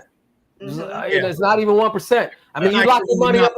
You lock your money. Then you go there. You sit behind the man in the bank. He said, "Oh yeah, Miss So and So, Mr. So and So, buy a CD." And you say, "Okay, great. I'm gonna get you $50,000." And at the end of the year, you say, "Well, dang, I only got like $10 off of that $50,000." Exactly. Wow, Exactly. Well, see what they do and what they don't tell you, which is the hidden secret, is that they take your money and invest it in the tax liens. yes. Banks Yes. Come That's on. why- They take our funds and they invest it in tax lien, and they give us 1%, 2% a year. A year. They getting 18%. You know, this call is so much fire. I said it in the beginning that it was going to be a call that I'm looking in the chat. You have so many likes, so many people making comments. Coach has now put in the chat a link for a Tax Sale University workshop. Okay. And so you want to be a part of that workshop. You want to get in there and you want to let Coach teach you the gems. Okay. We've given a lot of them out tonight, but there are more. And so you need to get into that class so that you can learn more of the strategies. Am I correct, Coach? Absolutely. I'm glad you said that. I was actually getting another link. So we have, I'm going to put this up right here. Put this over. So we have a tax sale webinar coming up. This is a free webinar. So if you're interested and you're like, listen, I'm ready to win, like, because if you do it right, you have nothing to lose. You're going to win. You're going to walk away with either the property or with your money back plus interest. So we're going to show you how to do that. But the tax sale auction is coming up in May, right? And so you want to come in and you want to learn as much as possible. And right now I have several classes running. I have 5 classes running. There are going to be more classes running, but you're going to learn everything that you need to know. And let me ask you this, Donnie, I'm going to go back. What type of teacher am I? You're a hands-on teacher, and you go step by step, very granular. And we get in-depth conversations, but you know your tax sale, you know your tax lien certificate process. That is just, it's a given.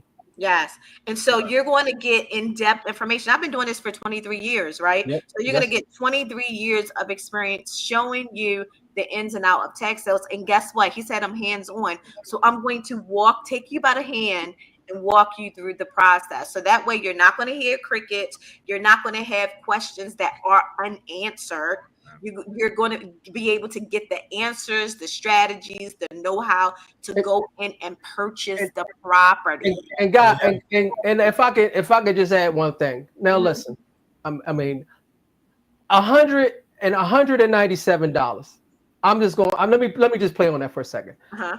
With my mentor and the teaching that I have accumulated over the years, I have probably accumulated $50,000+ in my real estate education.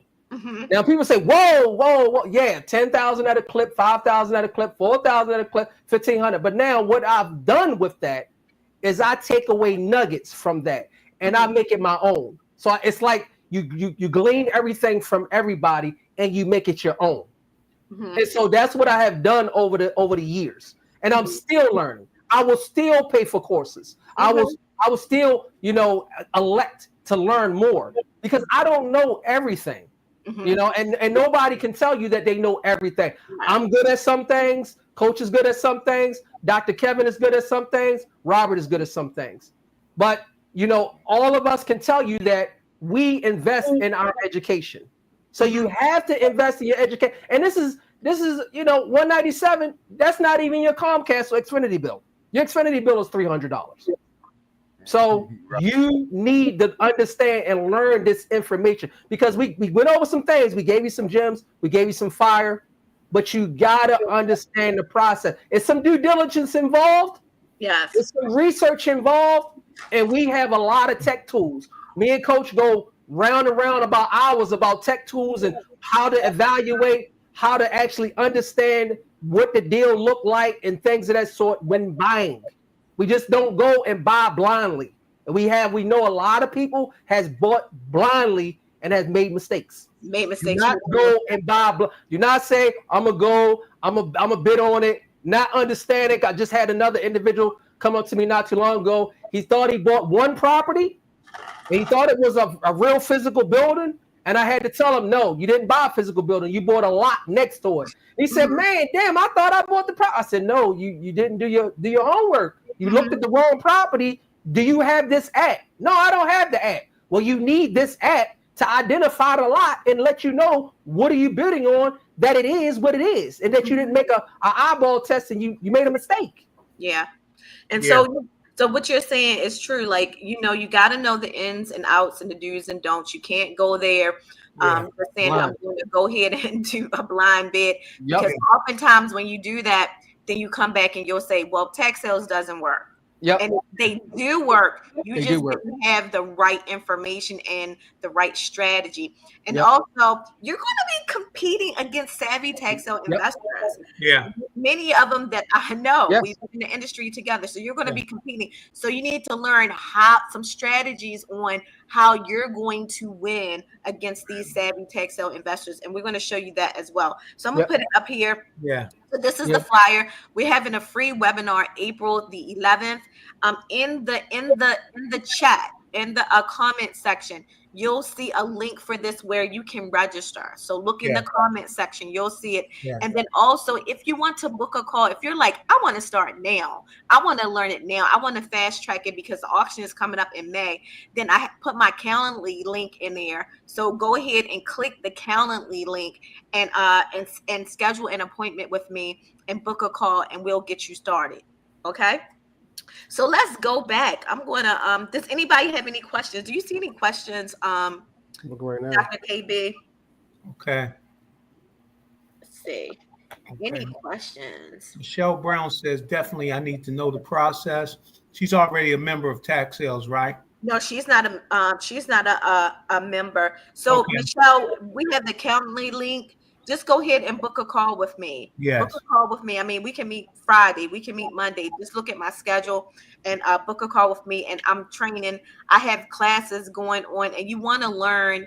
And these are hands-on classes. Like, for instance, we have a class coming up where we're going to go out and evaluate properties, real properties that are on the list. So you want to be there. So book a call with me. Okay. So it says right here, you'll see the link. Calendly.com, Latoya at tax sales. Click on there and book a call with me.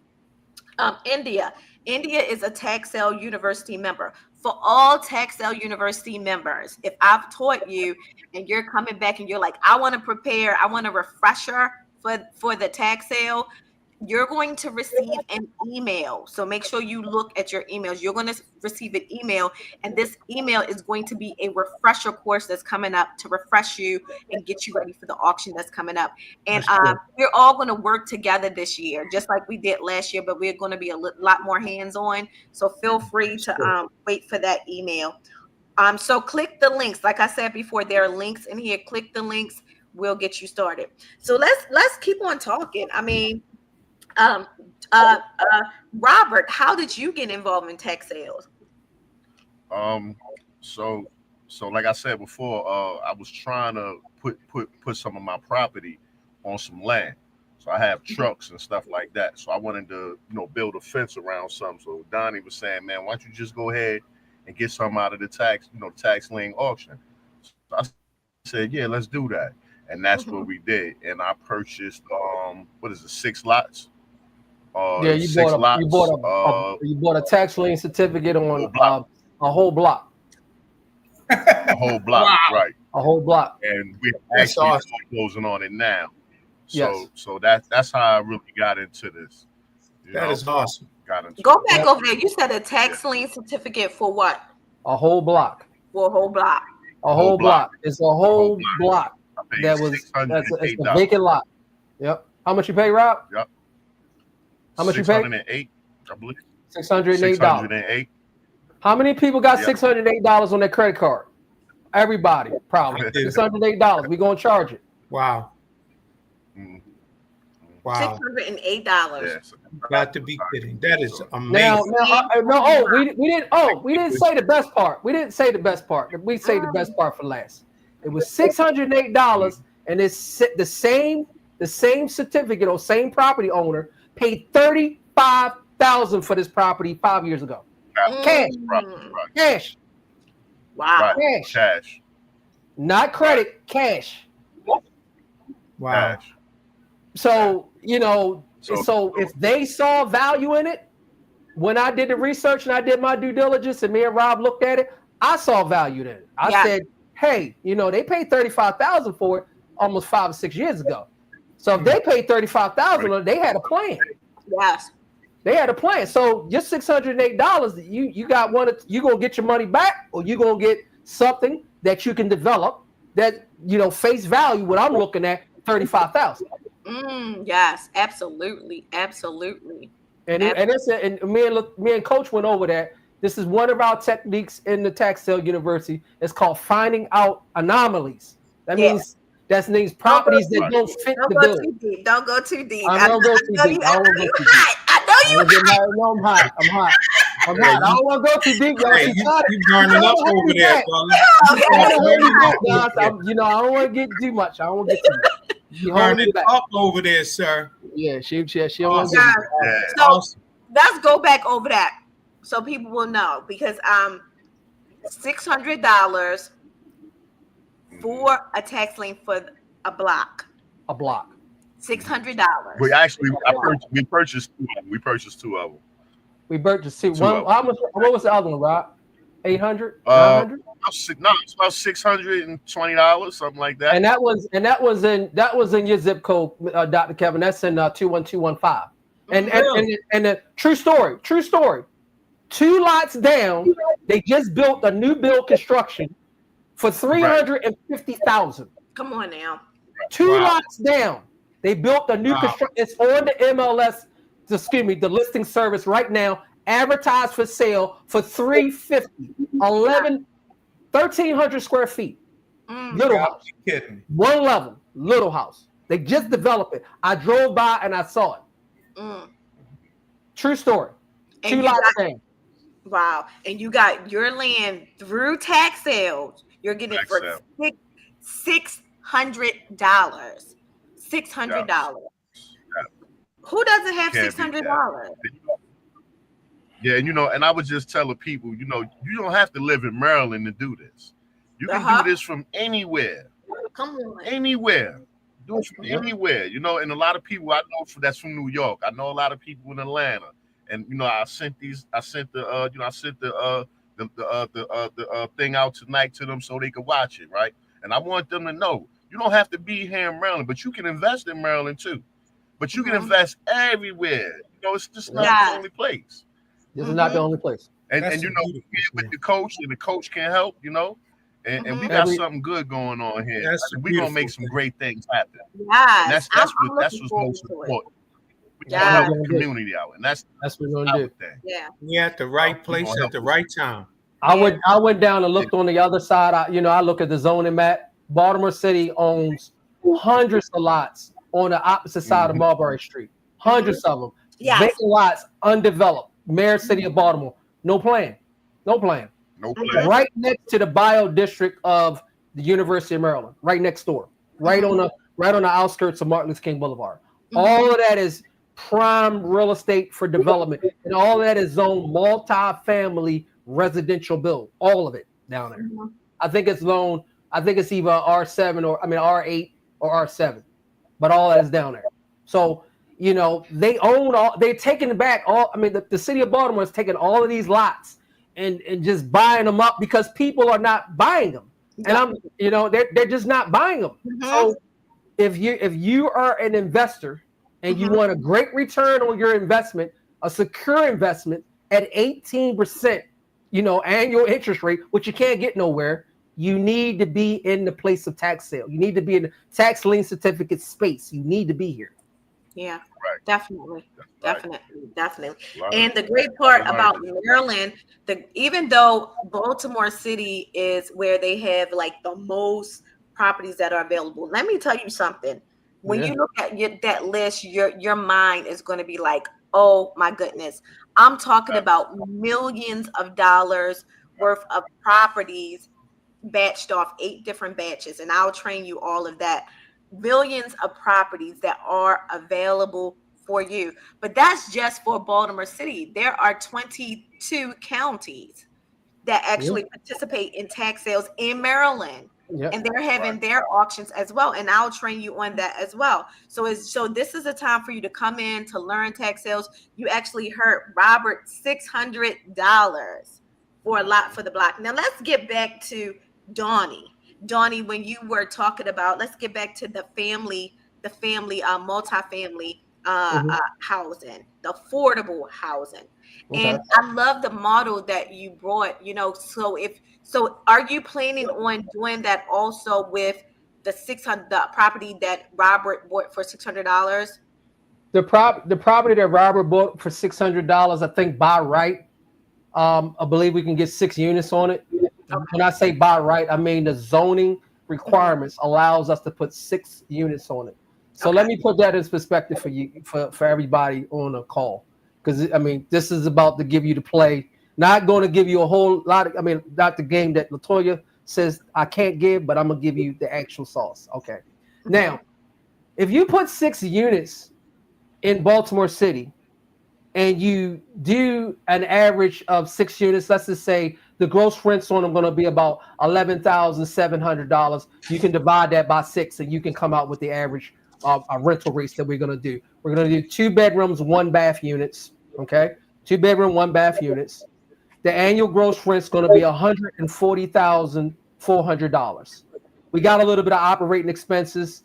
Yeah, we got a little bit of operating expenses. But what I'm getting at is that when you do anything 5 units or more, you're not subject to what I call the appraised value in the area. The way the appraisals do this is when five units or more, they come out and they base it upon the rental rolls, which you're receiving in rent. And it's called income capitalization appraisal approach. And with the income cap or cap approach for short, which we call it acronyms, that particular property with a monthly gross of 11.7 and an annual gross of 144 comes out to 1.8 million. I'm gonna let that sink in for a second. Say it again. 1.8 million in income cap approach. That means the appraisal value. They cannot appraise a property 5 units or more at a traditional. That means they can't look in the area and say, we got to look at this property, that property, that property. No, they have to use the rent rolls, 5 units or more on new build. That comes out to an estimate of $1.8 million appraisal. 1.8 million, not 500,000, not 600,000, which you may think. 1.8 million. 1.8 million. And the larger the building, the more the appraisal is going to be, because it's based upon the rents, not what. Because you can't go out and find that particular building, new building. It's got to be new construction. Is 6 units minimum. You can't find that nowhere. So they got to do the income capitalization approach, and that's what all lenders do. If you're familiar with 21215, you drive down Park Heights, you see a large building on the left and a large building on the right. They just was new construction. That particular building, I know for a fact, has about a $10 million income cap appraisal on that particular one building. 2 buildings, you're looking at about 20 million.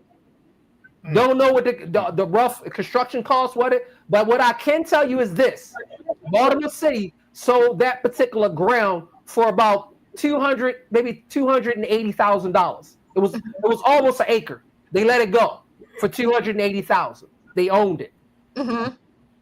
So if you pay $280,000 and you got you force an appraised value of 10 million, that's what those equity firms from New York saw when they came down here. Yeah, they saw the gems, and we sat back and thought we saw a piece of dirt. They saw the gem, we saw a piece of dirt. Yeah. Can you say that again? They saw the gems and we saw the dirt. And that's why we have to go back to the mindset. We got to start shifting our mindset as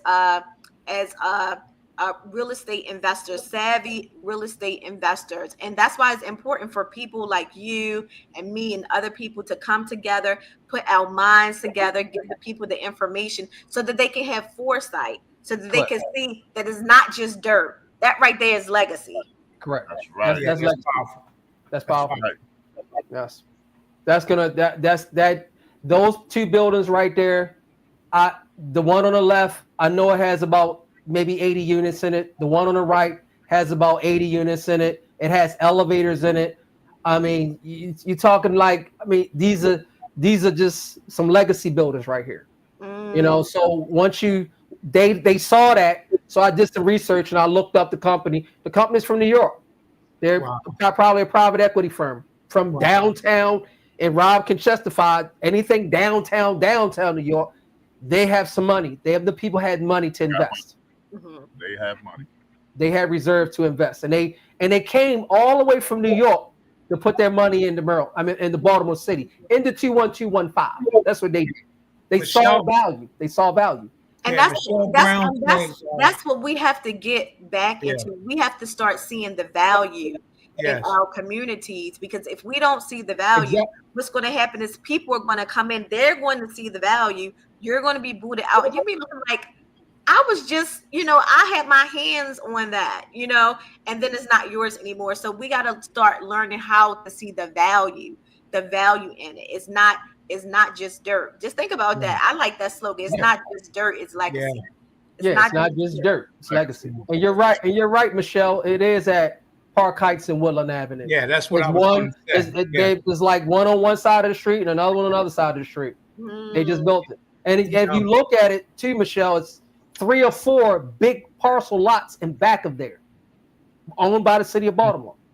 I'm in that community all the time. I was just in that community today, doing some business in that community, and I'm going to have to start riding around a little bit slower.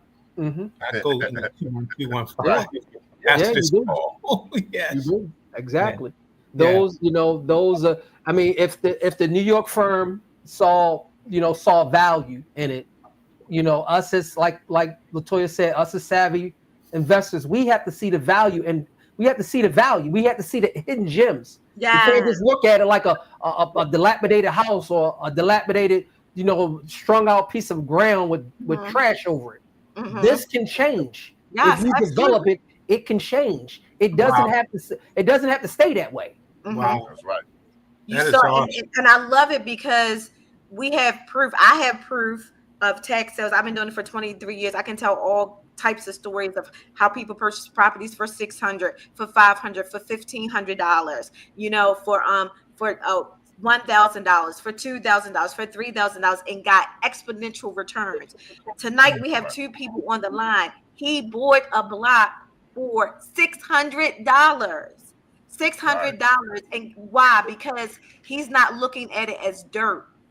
He sees the legacy in it. And so that's we have to start seeing the legacy. We have to go beyond. We have to have that realtor's eye. Eye, right? Yeah. And so let's talk about that. So I want to hear like a little bit of the numbers again. So once you guys he bought it for $600, right? Through tax sales. That's what we hear tonight. Through tax sales. The tax sale auction for Baltimore is coming up in May. If you want to learn it, reach out to me immediately so that you can learn it, so that you can purchase properties.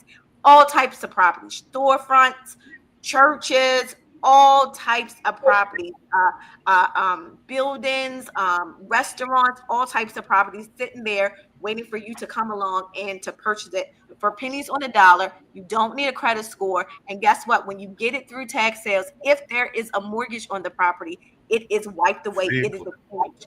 You get a property without a mortgage at rock bottom prices. So I want to talk about the numbers again for Robert. You were saying for the multi-housing, because there's some new people that have come on again.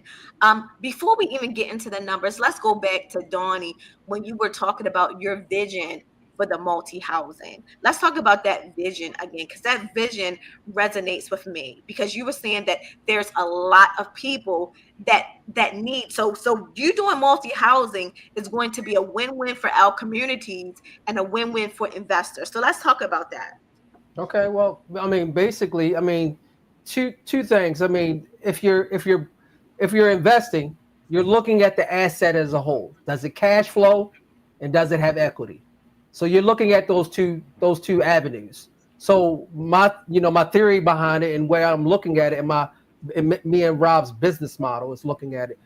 So we want to force as much appreciation of this particular brand new unit as possible.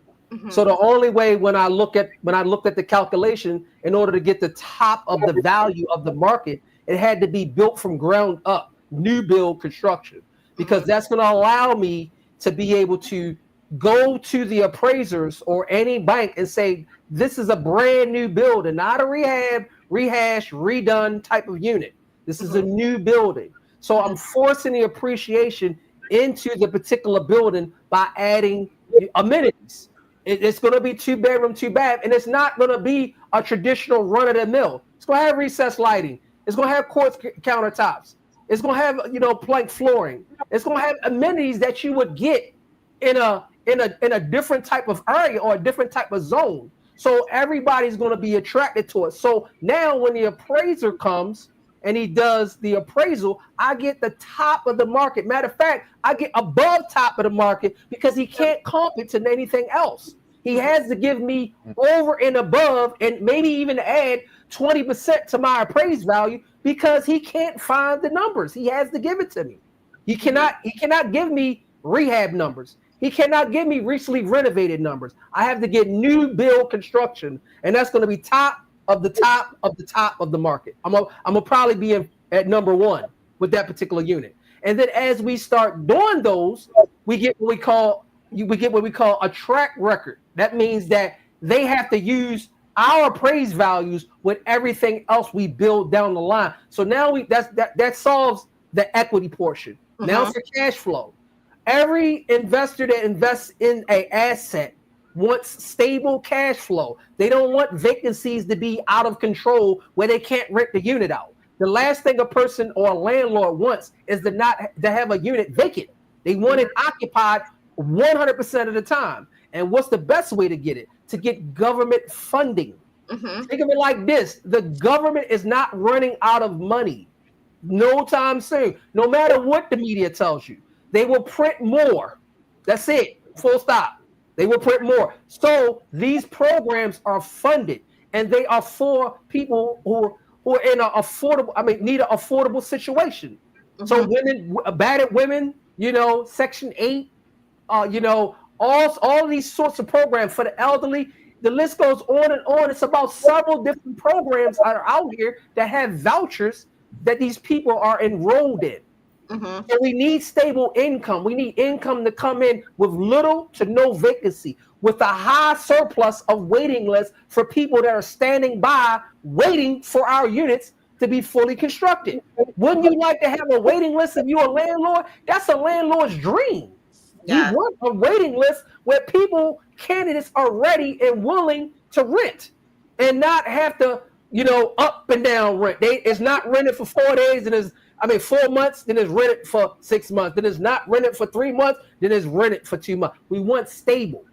So you get stable cash flow by getting into a government program. And I'm not saying getting into the government, I'm saying enrolling in Section 8, enrolling in women-owned, and enrolling in transitional housing, enrolling in these programs, and now you have a surplus of tenants or a pool of tenants that need this affordability.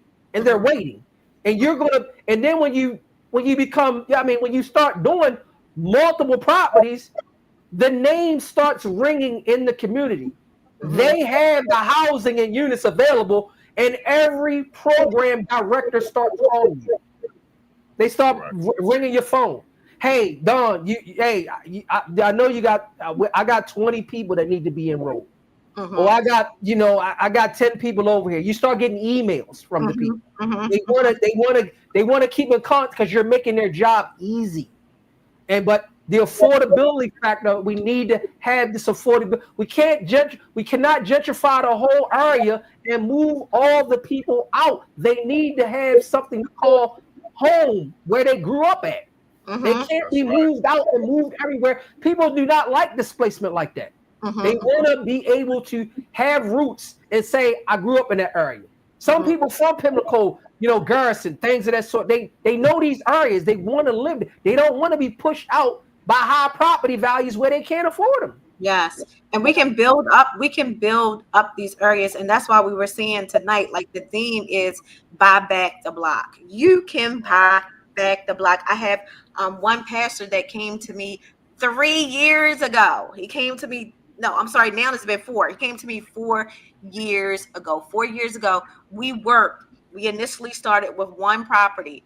We worked, and 3 years later, we got the deed for the last house on the block. He bought the entire block. He has a church, he has a rehab center, he has multi-unit developments where he rent out. We can buy back the block. So we see right here, Robert, he bought a block for $600. And I love what Donnie said, that we have to start seeing the diamonds and not seeing just the dirt. We have to start looking at the properties and seeing the value, because people outside, like you said, in New York, they're going to see the value. We got to see the value in it. And it's not just dirt, it's your legacy. This is how you can make money for you and your family. Plus you're going to add value back into the community. And Correct. that's what we want. That's what you're forcing the appreciation in the communities. So you're bringing back the value which has been lost. Mm-hmm. You know, the property value is going down. This is why it's so much development going on in the 21215. Mm-hmm. You know, all the row houses are being renovated, fixed, and flipped, and it's an exit. The investor is exiting. So it's no legacy there. They're fixing it, flipping it, selling it to a person that moves in there, and they're gone. They're out. So they're not having any roots in the community where you're building up the community, where you have a platform and leverage to the city of Baltimore to say, I want all those lots over there. And with the city of Baltimore saying you're doing well, oh, not a problem. We're gonna give them to you at the discount price, because we know you can do your development. You'll do it. Yes, absolutely. And I love what Robert said. Tonight, we're honing in a lot on Baltimore City because that's where we live. But tax sales, you can actually participate in tax sales in 41 different states. So if you're in Georgia, we have Dr. KB right here. He's a coach for Georgia. If you're in Texas, we have our coach Katrina. If you're in Florida, we have Coach Lene. If you're in North Carolina, South Carolina, if you're in Alabama, we have other coaches. And so it's 41 different states that you can participate in tax sale. And this model that he's giving you doesn't just apply to Maryland. It can apply to other states as well. So let's go back into Maryland, because I'm excited. I'm excited about the galvanizing of the people. That's the part right there that resonates with me, because when I was taught tax sales, God placed me into a Jewish environment, and they taught me tax sales. They taught me everything I needed to know regarding tax sales. And then I watched them build up their businesses. And one thing that they focused on was galvanizing the people. They took their money and added their money together and made millions and millions and millions of dollars. And so when you start talking about, we were talking, Donnie and Robert, and when you start talking about galvanizing the people, that's what I saw. That's what I saw for Baltimore. I saw pastors coming together, business owners coming together, everyday people coming together, and we galvanizing the people coming together to make Baltimore better, to build up Baltimore again.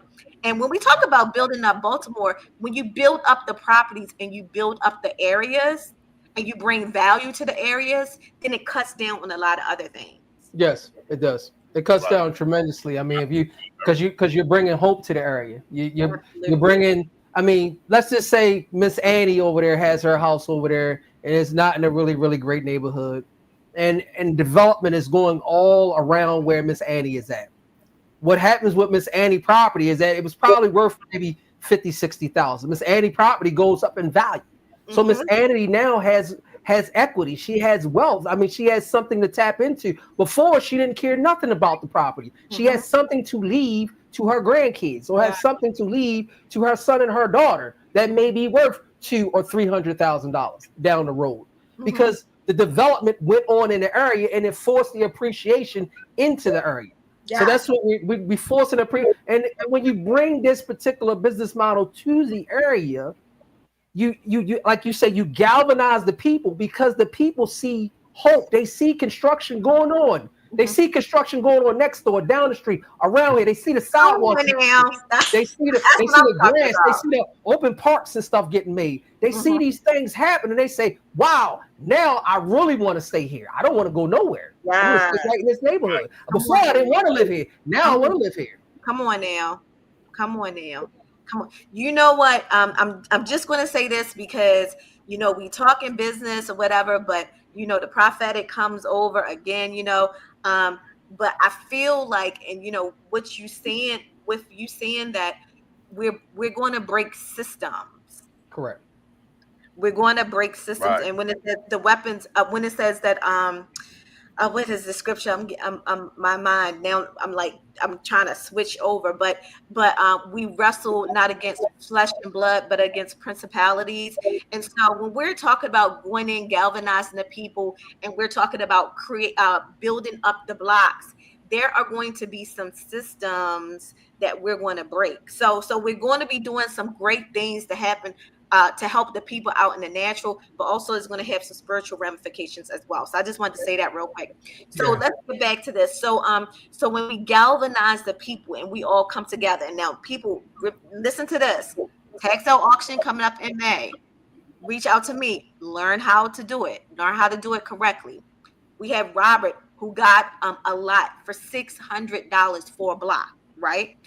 There are other people that are getting even properties with structure for a little bit of money, no mortgage attached to it once you go through the tax sale process. So it's very easy for you to get into tax sales as long as you learn the process. So let's go back, Donnie. So you're saying that, so you're saying that we all come together and we galvanize the people and we force appreciation back into the block. Let's talk about how does that look? Like, how do you see it? How do you envision it? Well, I envision it that there's no vacant lots in 21215. None. Come on now. You can't even find a vacant lot if you look for it. So I take the same look at down in Canton or down in Fells Point area. You can't find a vacant lot down there. They don't exist. And if you find one, it's a parking pad in the back of somebody's alley. So that's just how much they have developed that particular area. So I see that because every vacant lot I look at, I see 3 families that don't have houses. Come on now. 3 apartments that people that need housing in those 3 separate units that I'm about to build, that triplex or that quad, or four separate families who have maybe 6 or 7 kids between the 4 families that need housing, that have a voucher or a woman owned that came up out of a program, or she was going through some sort of battered syndrome and she got enrolled in the program and they placed her with a voucher and she cannot find, she want to get a decent quality unit and not just no, I'm just going to give you anything. Yeah. Because that's what they relegated to. I'm just going to give you anything.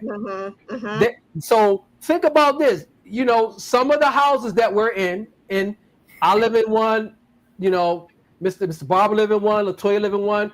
We have different, amenities. We have granite. We have LV flooring. We have stainless steel appliances. We have things like that. But when you're in this particular program and you have this particular voucher in your hand, you can't get those. It's not available. So now we bring that to the people. So make them feel, like they are worth something, and not make them feel like they just have to settle for any old thing. Right. Settle for any old apartment. Settle for the apartment that have pests running everywhere, or settle for the apartment that everything is broken as soon as they move in there. Right. Come on, guys. We gotta bring this to the people, and when we bring it to the actual people, trust me, they're gonna have hope. They're gonna talk about it. They're gonna chatter about it. The politicians gonna chatter about it. They're gonna say, "Hey, why didn't we think about that? We should have did that a long time ago. Why so much red tape in the world?" They're gonna clear the way and let us roll. Just clear the way and let us roll. I'm excited. I can see it. I'm excited. What about you, Dr. Kevin, Dr. Barber? I tell you, I'm so excited. I mean, so many points was brought out tonight. Some of the stuff, boy. I mean, like I said, I've been going up and down those streets, and I see the houses, and I even have a lot, in the community, and I'm looking at things a little bit more differently now, even since we've been having this conversation. When I go down to my property and I look at my empty lot, my imagination is starting to think about what the possibilities Come on now, yes. This is what we're talking about, and for all the people who are on the call, I saw the comments. Your mind is now starting to expand, and you're thinking about what the possibilities could be, not only in Maryland but across the country. And so, tax sales. Listen, this is serious, y'all. You got to get into these classes and let Coach break it down. Can we call her sister Break It Down tonight? She's gonna break it down to you. Yeah. Amen. You gotta get that. I mean, you did such a phenomenal job. And Robin, I got a name for y'all, Batman and Robin. I'm telling you, Batman and Robin. No doubt. Y'all are on the move. Yeah. Well, I'm just passionate. I'm passionate about real estate. Anybody who knows me know I can go. I can go for hours. I tell you, just let them go. I like to fire people up, and you to fire me up. I'm gonna fire them up. I'm gonna get them going. That's what I'm gonna do. I'm gonna get them going. Tag team tonight. Yeah. And that's what we need. We need more conversations. People don't. I mean, if you're passionate about real estate, you have the fire to understand that if you see a dirt lot, and then next thing you know, you develop it, and you have a 3-story structure with 3 apartments in it, with people going about their daily life smiling and feeling happy, that brings a sense of pride to the people who's the tenants and the landlord itself, which would be the collective. Yeah, you're making it. If you see that duplicated over and over and over again, what you get is a collective feeling amongst the community, like this community is starting to turn around. I like where I live. I like my housing situation. I'm good. And now, program people, they aren't bad people. They just, what they're doing is they're just at a stage right now that they need hope. And once you give them some decent, affordable housing and give them features and amenities that they only see in the nicer neighborhoods, they say, great. Now I can focus on my college education. Now I can focus on that job that I was trying to get. Now I can focus on trying to better myself. Now I can focus on doing something else and not worrying about the housing situation that I'm in. If that makes sense. You're giving people hope. You're giving people self-worth. You're bringing value to the community. Yes. People are looking for people that want to bring value to them. Yep, add value.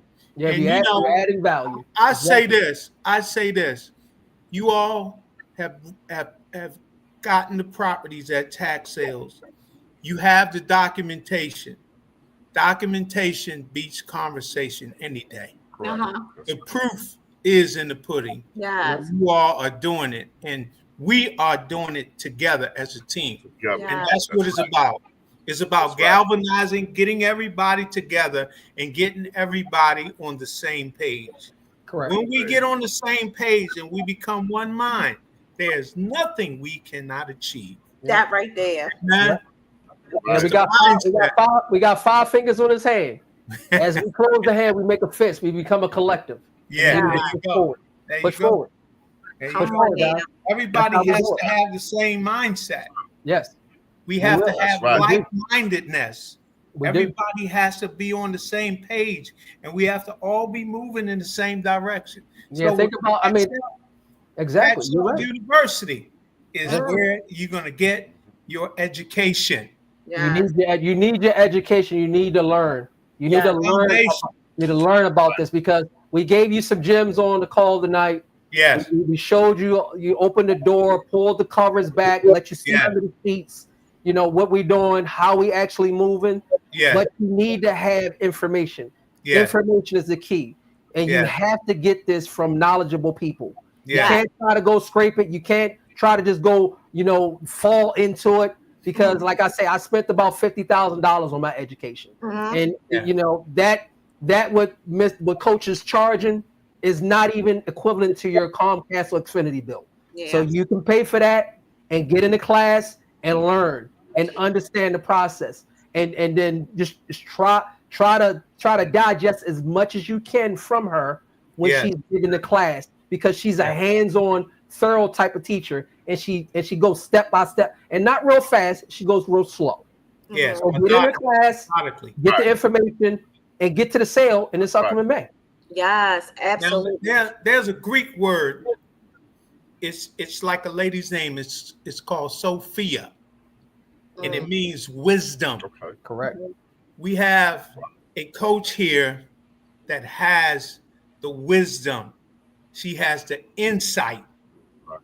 Amen. And she can teach you the things that you need to know so that you can begin to have the wisdom. And then you can grow your community and you can grow your family by teaching this to your children's children. The Bible says a wise man, come on, leaves an inheritance for his children's children. And so this is something at Tax Sale University that you can be able to teach your generation. Absolutely. And again, I'm going to say that we have a training session, a webinar coming up for Baltimore. The auction is coming up in May. So you want to come in and start learning. I have a free webinar coming up April the 11th. Make sure you are there. If you look in the chat, you will actually see the link where you can register for the free webinar. You want to be there. And then also, if you're like, listen, I don't want to wait for the free webinar. I want to start now. She said, you want to go now. Yes, we want to start now. You want to go now. Just go ahead in the chat. You'll actually see a link, a Calendly link, and just schedule an appointment with me. And then you'll get on my schedule. We'll get together, find out what you need. And I have classes running right now.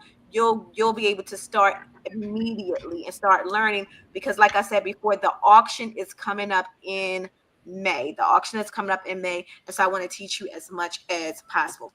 Donnie, now listen, brother.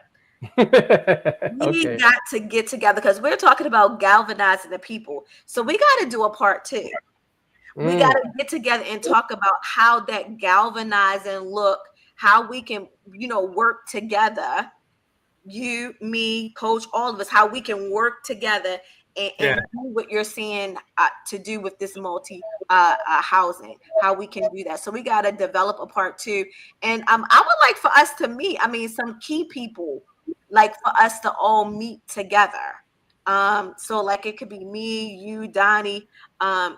KB. I have another person who's very dear to me, who's very smart, is Wahid. He's very, very sad. He can come in and we can meet and just start talking about this and getting the ball rolling, because I have a lot of people that's asking, how can we get started with this collaboration? We're gonna definitely put it together. And, we're gonna meet, and in like a closed setting. It may not be the Zoom. It may just be a closed setting at a location where all of us can go over some things. I think that would be good. And then actually get this thing pushed forward, because this is powerful. As you said, Coach, as you said, Dr. Kevin, this is powerful, and we need to grab hold of this right now. We have a short window, but we need to grab hold of this right now, because all of us want to actually leave what we call legacy building blocks in the community. Yes, we have to do that. The legacy building blocks are going to last for generation after generation after generation. So the fix and flips, that's great. If you're doing it, that's great. If you're doing wholesaler, that's great. But in order to acquire real wealth and real legacy, you have to hold. You cannot keep selling. If you look at Warren Buffett, he doesn't sell anything. He holds everything. Now that's Sophia right there. That's wisdom. That's wisdom right there. And that's what we want. We don't. I used to be like that. I used to be want to sell, get the $10,000 check, get the $40,000 check, get the $60,000 check, get the $100,000 check. That was great. But I feel like I'm a hamster on a wheel. I gotta reset and keep running on this wheel. We're not trying to run on that wheel no more. Trying to get the legacy that's gonna outlast any wheel that I may run on. Yeah, that's right. And then also, this has come to me because a lot of people have been asking about it when they come into Tax Sale University, is about the funding. Correct. A lot of people want to know, well, I want to do this, but where do I get the money? So when we all get together, because I've been looking into different ways to fund you getting your property, fixing it up, or doing whatever you do, the funding aspect of it. So we can also talk about that when we all get together about funding options as well. And I think we ought to put together to a if the person is actually coming into it, because they always, what about the funding? What about the funding? Okay, it's a couple of ways to play that, because you could come in, and if you're going to do the actual business, you're going to need funds to do the business. We can't say that you're not going to need any funds to do the business model. You're going to need funds for your education. You're going to need funds to buy the certificate. You're going to need funds to do the foreclosure process. You're going to need funds to do a rehab or a new build. So we're going to coach most likely going to get in the near future to get these actual links to different agencies or networks that's going to assist you to get to that particular point. Because you want to buy, you want to build, you want to buy, you want to rehab, but it's always the barrier entry with the funds. It's always about the funds. We got to get the funds to actually do, because this is grand ideas, but these ideas that I'm laying out cost millions. Money. Yes. Millions. It's not for the faint of heart. So I look at numbers like data. I don't look at numbers like real money. It's like monopoly money to me. It's only for the project to get constructed. It ain't for my personal enjoyment. It's not for me to go on trips. It's not for me to go to Aruba. It's not for me to buy the Mercedes-Benz S-Class. It's for me to invest in assets. So that's what you guys got to get the mindset. Assets, assets, assets. My wife's uncle is the legendary Eddie Levert. And one of the songs that they sing is "Money, money, money, money." Okay. We got to have it. Yeah. We need it. We need it. But if I had to choose out of money or equity, I'm gonna choose an equity. Okay. And the reason I say this is because equity, you can leverage it. Yeah. 2x, 5x, 10x times. Money, you can't leverage money. Right. It's only a dollar for dollar. That's all you got. Right. So if that sunk in, carry that home, because you can leverage equity. That's good. You can leverage equity and property. You can't leverage every dollar you got in your bank account. It doesn't mean anything. Yeah. When the banks look at you, they look at the leverage, your leverage power and your assets. Right. What is your accumulation of assets, and what is the debt service on it? If that spread is significant, they look at you in a different light. They don't care if you got 100,000 or not. It don't mean nothing. They don't care if you got $250,000 cash in the bank. It means nothing. Equity means everything. Wow, that's good. I love it. I love it. I love this talk. I love it. Yeah. I love when people talk in my language. I love it. Yeah, I love it. This right here has been powerful. We are definitely going to do a part 2 for all of those who are saying, hey, I'm interested. I want to be a part of this. I have your information. I'm going to go in here, get your information. You can also reach out to me as well. We're going to make sure you have this information. We're going to come back with a part 2. Is there anything? It's 9:24. This has been so good. I told you we talk. I told you we talking. Look, it's 9. Yes. It's 2.5 hours and counting. Whatever. 2 hours. It's that vision. People without courage. But people without a vision, right? But when you keep on saying, I see, and then what you're seeing is what I'm seeing, and I'm quite sure what a lot of people out here are seeing how to, and I know it's dear to a lot of people's heart as well, how to build back Baltimore, how to build it up again. And this right here is a great plan, galvanizing the people. I see my friend Eric Rosenblum on here. Eric, thanks for coming in. How to galvanize the people. How to galvanize the people to get this done, and we can do it. We can buy back the blocks. I help people buy blocks, you know, so we can buy back the blocks. But I love when you did that fist. When we come together collectively, we become a force. Yes. Yeah. Come on now. A force to be reckoned with. So is it? We gotta see diamonds, not dirt. See diamonds, not dirt. So when you drive by, when I drive by a lot, I go skirt and I get my phone out and I start trying to figure out who own it. Mm-hmm. Then I start doing a little due diligence, figure out, can I contact this person? Mm-hmm. Because 90% of the time they don't want it. They don't want it. They don't want dirt. I want dirt. Yeah. I see diamonds. I don't see dirt. Mm-hmm. Y'all see dirt? I see diamonds. I don't care if it's trash there or not. I see diamonds. Mm-hmm. I see the structure that can be. I sit back and say, wow, that's a nice big piece of land. Like the one we working on right now. It's huge. It's like 17,000 square feet in 21215. A huge piece of ground.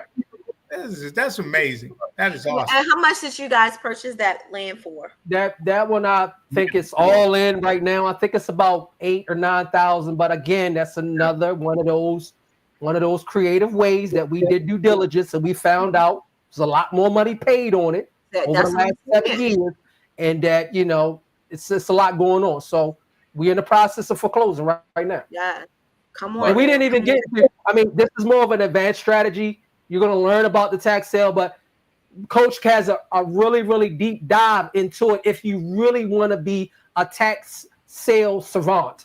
Yeah. If you want to be that. If you want to be that person that understands the front end of the purchase and the back end of the actual process, she has that too. But that's more of an advance. I mean, if you really want to go there and you really are a data person and you data driven, you can go there. But get your feet wet and get in the front door first. And then when you understand that, she may introduce that and say, hey, this is an option if you really want to know the back end. Yes. Yeah. Save on cost. Yes. Save on cost for sure. So I'm just going to say again, we have a tax sale webinar free coming up April the 11th. If you're interested, go ahead into the chat, be a part of it. This right here is legacy. I feel like this is a movement as well, but this is a way that you can go in and get properties for pennies on the dollar. This is proven. So this is a pie in the sky, right? We have Robert here who got who got a block for $600.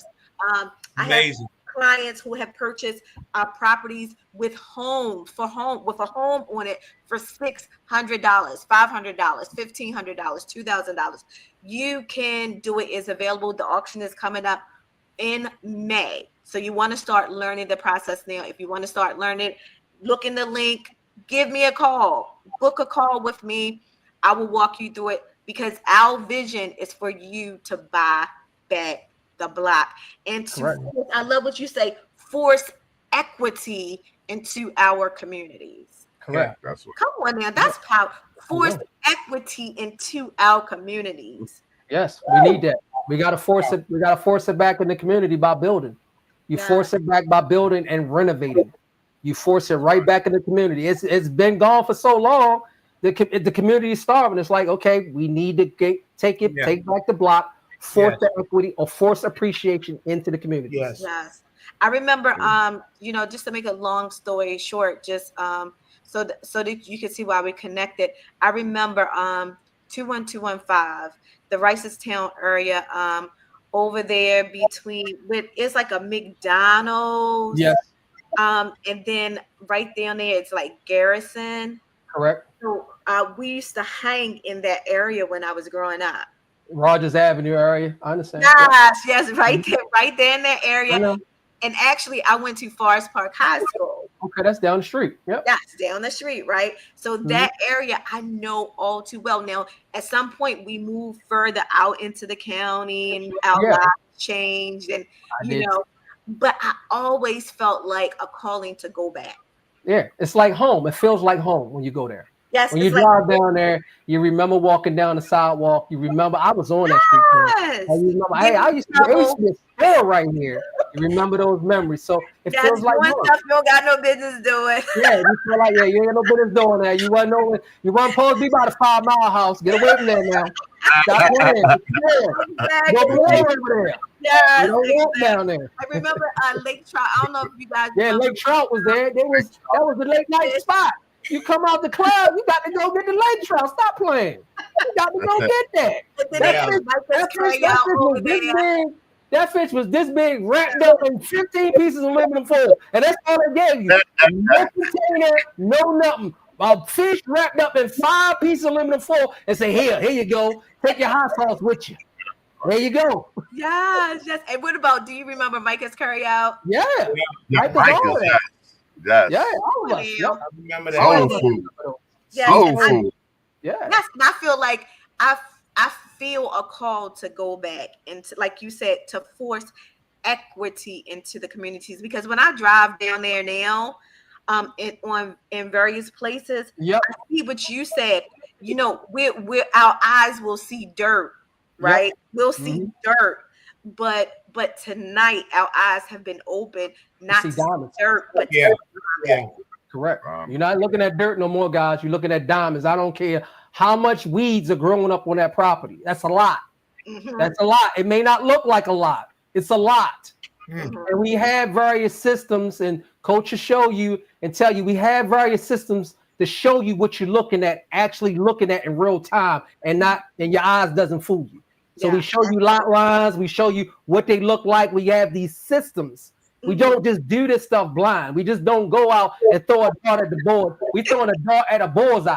That's what we doing. Yeah. We're not just throwing it at the board. That ain't what we doing.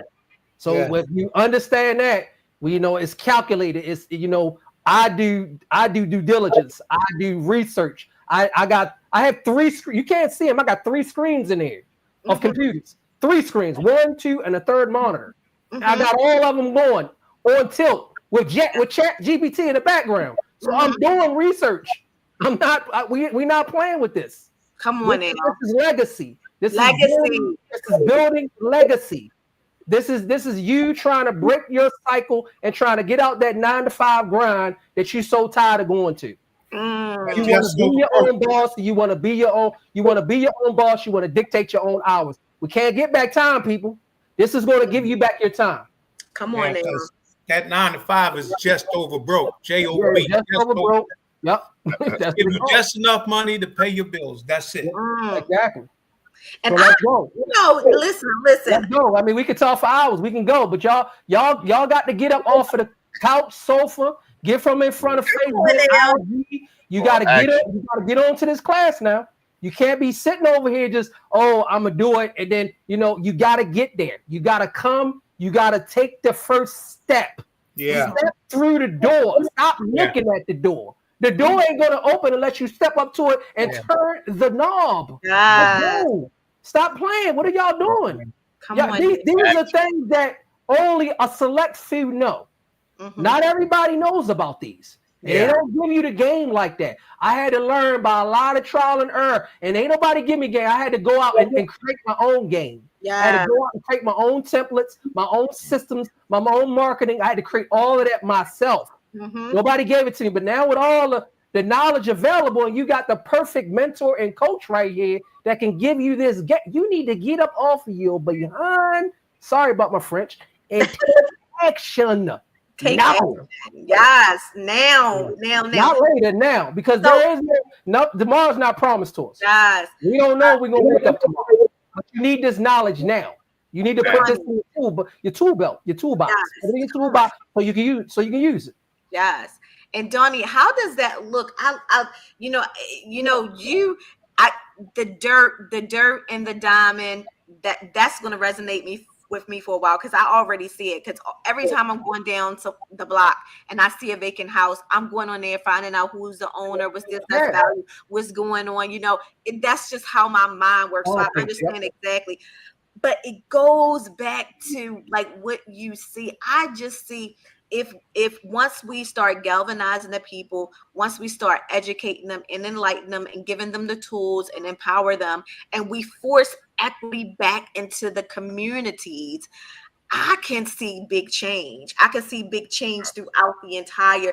This is going to force like, an economical change throughout the entire community. Correct. When you think about what it does, it brings hope to it, and it also creates jobs. What do you think all this construction projects is being done by? Those are good paying jobs. They're concrete people, electrical people, framers, all sorts of people are on the project doing the job.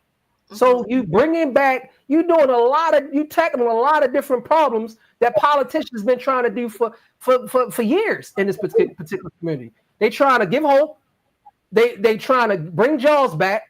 They trying to lower the crime level, and they trying to bring a sense of feel good back to the community. Yeah, and they try to do it year after year, election after election. And they are just politicians. They are not investors. Yeah. They go home at night and they go to their nice crib or nice house or wherever they live at, way in the county or over here or over there or in Canton, and they don't even have to deal with this, except for when they come to work and listen to their constituents complain. Yeah. But if we have the solution, we identified the problem, and it's a big problem. So like I heard before, big problems, got big checks behind it. Big problems got big solutions, and it's got big checks behind it. So solve the problem, create your own little niche and run with the system. Yep. And the rest we can write in the legacies. And I love what you said. Like you said, I'm going to say it again because we have new people coming on. Robert, $600 a block through tax sales, $600. Instead of investing in that bag that costs $600, why don't you invest in a property that will give you passive income, that will give you legacy? Start thinking, like he said, stop seeing the dirt, but start seeing the legacy. So that's $600. The auction is coming up in May. You want to be a part of it. You want to learn the strategies. And Donnie, he's going to come back. Donnie and Robert, they're going to come back with a part two. Part two. I'm excited. This gonna be a part two. Okay. Yeah, we're gonna do a part two. Okay. I'm excited because the part two. Yes, we're gonna have the plan of galvanizing the people because the people want to know. They're like, listen, how can the people are hungry? Okay. All right. The people are listen. I feel like I should be a politician. The people are hungry for change in the communities. Okay. Right. Okay, well, I'm thinking a couple things in my mind. I got a lot of things swirling around about leverage, about crowdfunding, leveraging the crowdfunding to a financial institution, and once they see the crowdfunding reach a certain point, then you can leverage that particular funds right there and the property that's already acquired. So once you do that, you can put all three together and get the base funding, or a line of credit, or some sort of massive funding to go into this particular area. Because everybody the politicians and the bankers and the lenders want this. The politicians want what I call headlines and storylines. They want something to put on, so they can post in campaigns. And then the lenders want to say, okay, we did this in XY community, so federal government give us these tax incentives or these breaks because we did that in that low income or moderate income community. So you tackling kind of two bases here. You tackling two different things that these two entities want: politicians, the government, and the lenders itself. They want headlines. They want to be the face of that, and as long as they can put their banner up, financed by, funded by, and the politicians can stand next to the collective and take the group picture, they are good. They're good. That's good. That's all it takes. If you can see, if everybody can see that vision. Yes, I'm ready. I'm excited. I'm ready. Me personally, everybody, I don't know if everybody know, I'm a pastor, and I thought initially that my church was going to be in 215, but it actually started out in Edmondson. So we're actually located in Edmondson. We went out there. We had a community meet and greet with the community. It was awesome. The community came out. The community showed so much love. And I have to say to you, Donnie, Coach Dr. KB and Robert, the people are hungry. Wow. When we went there, the people were excited to see. They're hungry for hope. They're hungry for something different, and especially with what's going on out in the world right now in the Right. politics, they're hungry to see hope. And so this is the time for us to galvanize. This is the time for us to come together and, like you said, force equity back into our communities. And I'm all for it. Buy back the block. Buy back the block. Yes. Buy back the block. Buy Exactly. back. And it's interesting because yesterday we had Walking with the Word. So we have a Bible study. We had Walking with the Word, and then Walking with the Word. It was a prophetic utterance that came over, like that the spirit of genocide will be broken in Baltimore City. And I do believe that this is all interconnected. This right here is interconnected. Within the last 2 years, I've met so many women and men who have lost sons in the streets of Baltimore. Wow. They have lost, you can hear the women cry. They have lost children, sons in the streets of Baltimore. And I do believe that this is all interconnected. This we're looking at economics, but economics affect basically everything. Correct. Right? So I think some people are looking and they seeing like, just a little part of it, but this right here is actually going to turn into a movement. So I'm excited about it. And housing is the linchpin and foundation of everything. Housing. You cannot function as an individual, or you cannot even be a productive citizen without stable housing. You need housing. Housing is one of the essentials in life. Without housing, you can't do anything. You can't jumpstart anything.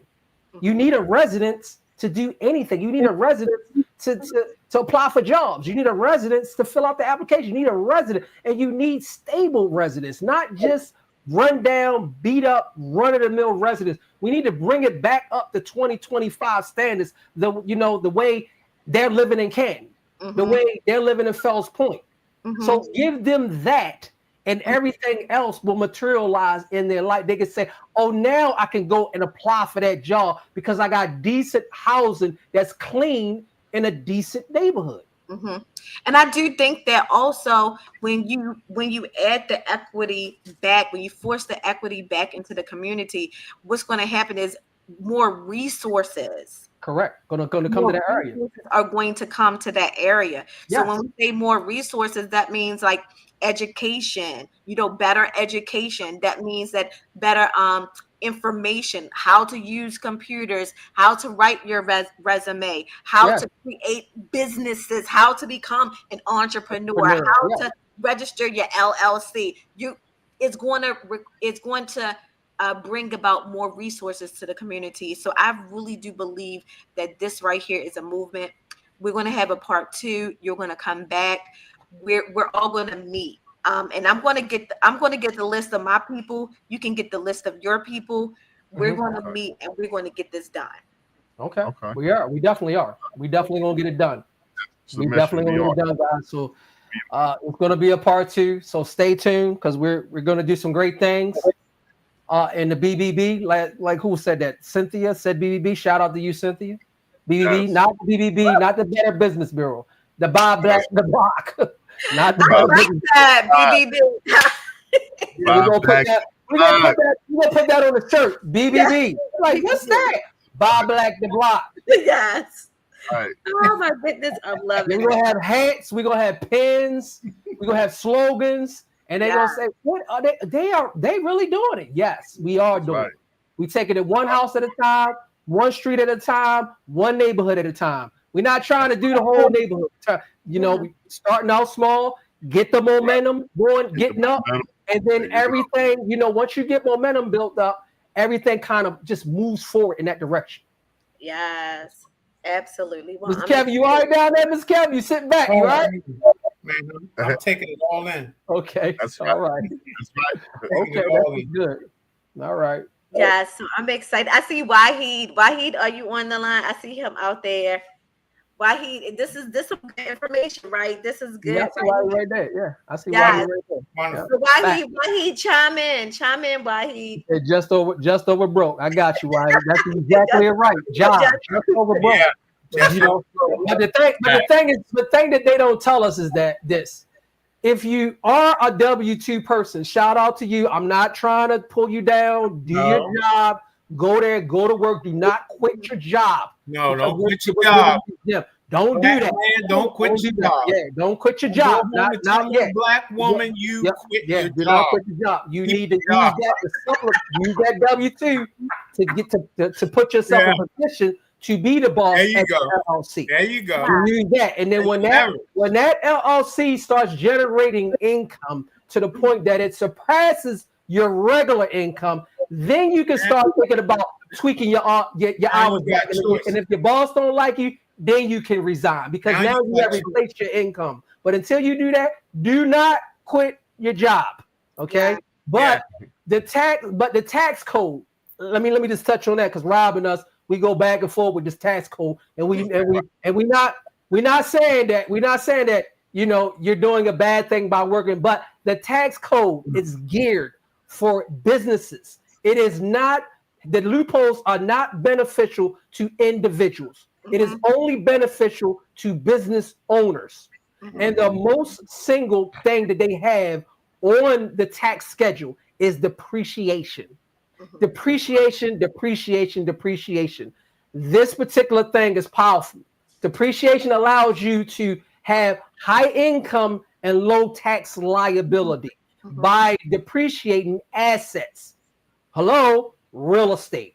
Here we go. So if you understand how the big boys play, they buy assets in real estate to write off depreciation on their tax return. So they might make millions. Like, you know, I don't want to say the man name that owned that T car company, $0 in taxes, or that other dude that owns that A company that deliver packages to your house every day. He paid $0 in income taxes. Why? Because they got assets and they depreciate things.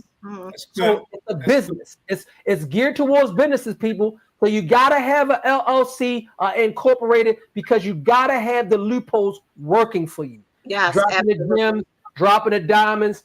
Get your LLC, get incorporated, get with Coach, start buying at deep discount, and start creating your own legacy. Again, everyone, the tax sale auction is coming up in May. So the tax sale auction, the list has dropped. There are thousands and thousands of properties that are available. And tonight we had Donnie, Barkley, and we had Robert Burrell. Let me tell you something. This right here was powerful tonight. We're going to have a part 2. We're going to get together with their motto.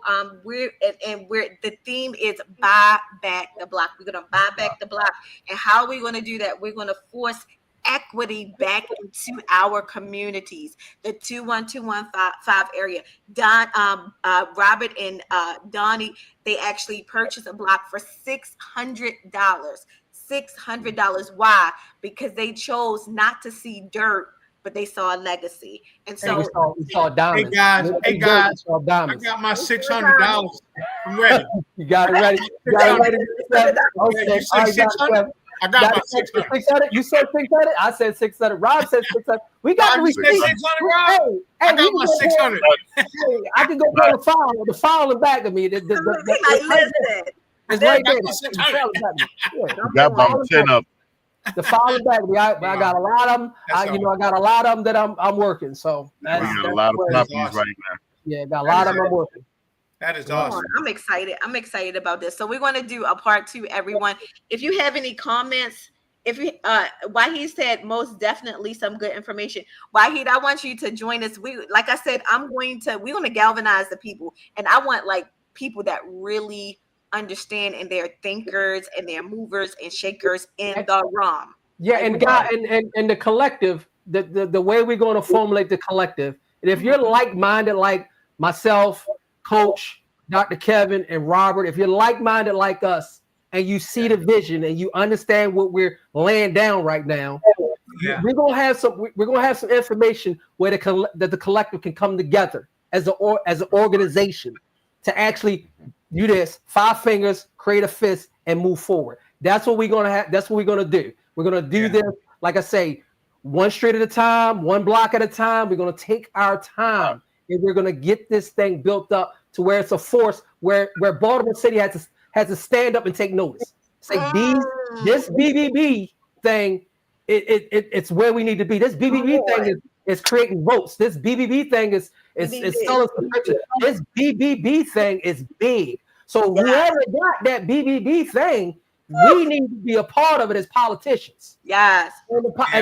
And once the politicians grab hold, the finance people gonna grab hold too, because they want to be linked. They want to be linked on and on with the politicians. Yeah. So that's how that works. And it's sad it works that way, but that's how business is done.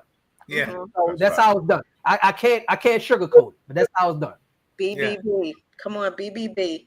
Forcing the equity back into the communities. I can see it. I can see our communities change. I see Coach over there. Coach got a whole notebook written of notes that she about to go and act on. She got a lot of that stuff. Look, I've been writing the whole time. Whole pamphlet over there. She got a lot of stuff written down over there. We about to put it into play. We about to act on it. We speaking it into existence. Speaking into existence. Yes. Yeah.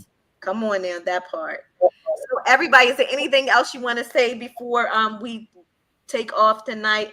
I'm looking in the chat. Do you see anything, any questions that anybody has, any concerns that they have that we may have overlooked? I don't want to overlook anyone. We want to thank you for tuning in tonight.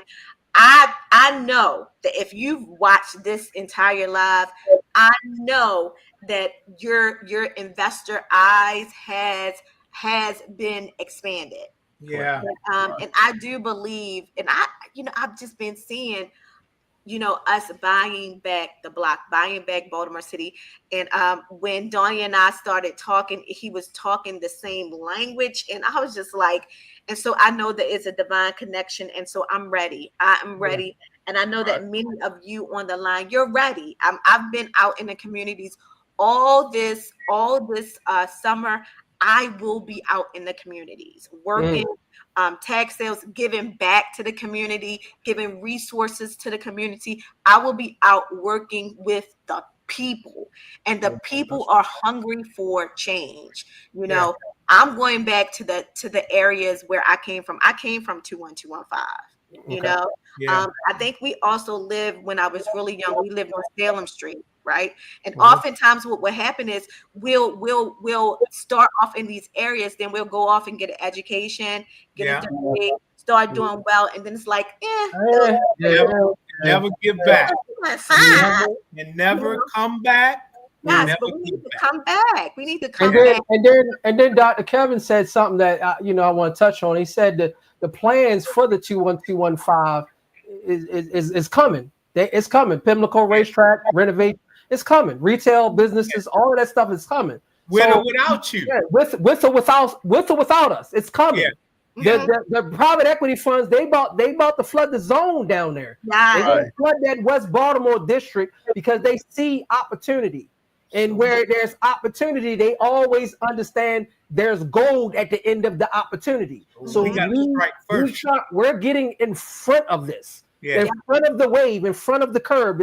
If it's a curve like this, we're starting here, and we're going to go up with the curve. So as we go up, everything gets redeveloped, and everything comes back to the community. Guess what, Donnie? Guess what? I'm going to drive around next week. I'm going to look for me some dirt. Come on. That's right. There you go. There you go, Mr. Kevin. Hey, it ain't dirt, it's diamonds. I'm looking for diamonds. I'm not looking for dirt, I'm looking for diamonds. Diamonds, it's over there. The diamond. Yes. I drive down the street. I see all these weeds up. I'm like, whoa, I can't even see over there. I pull out my phone. I'm looking on my little app trying to figure out. Oh, I see a lot right here. Oh, they're absentee owner. Oh, let me bookmark that. I go back to the house. I'm in the lab doing research for about 20, 30 minutes, finding the address, finding the phone number, finding the email addresses. I'm like an FBI agent. Yeah. I'm coming for you. I'm calling you. Hey, this is Doug. Hey, I was driving down a lot. Hey, I saw these weeds that a lot of track. Are you looking to sell? Because it's been sitting there for a long time. Yes. I'm just curious.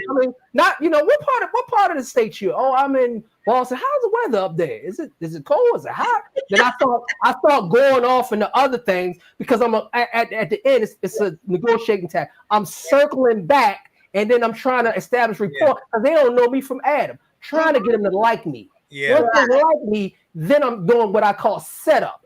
After my setup, then I'm closing. Yeah, we looking to buy. We have cash right now, looking to buy 3 more lots. Your lot was on the radar, and it's in the neighborhood that fits our buy box. Yes. Come on. We no closing. You don't have to pay no fees, no realtor fees. You don't have to fix nothing. You don't even have to pay the back taxes. We gonna cover all that, and you're gonna get a check. And they say, "Oh, I'm gonna get a check." Yes, you are. You want to get check? Yes. Big check. Okay. That's some good stuff right there, Donnie. Yeah, that's just marketing. I'm a marketing guy. I talk to people. I TTP. I talk to people.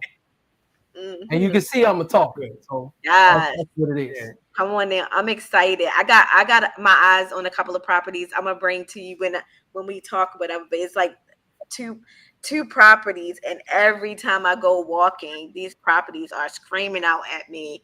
And I know that these properties, they're on a street that they would sell for $500K. Woo! Okay. So I'm going to talk to you guys about that.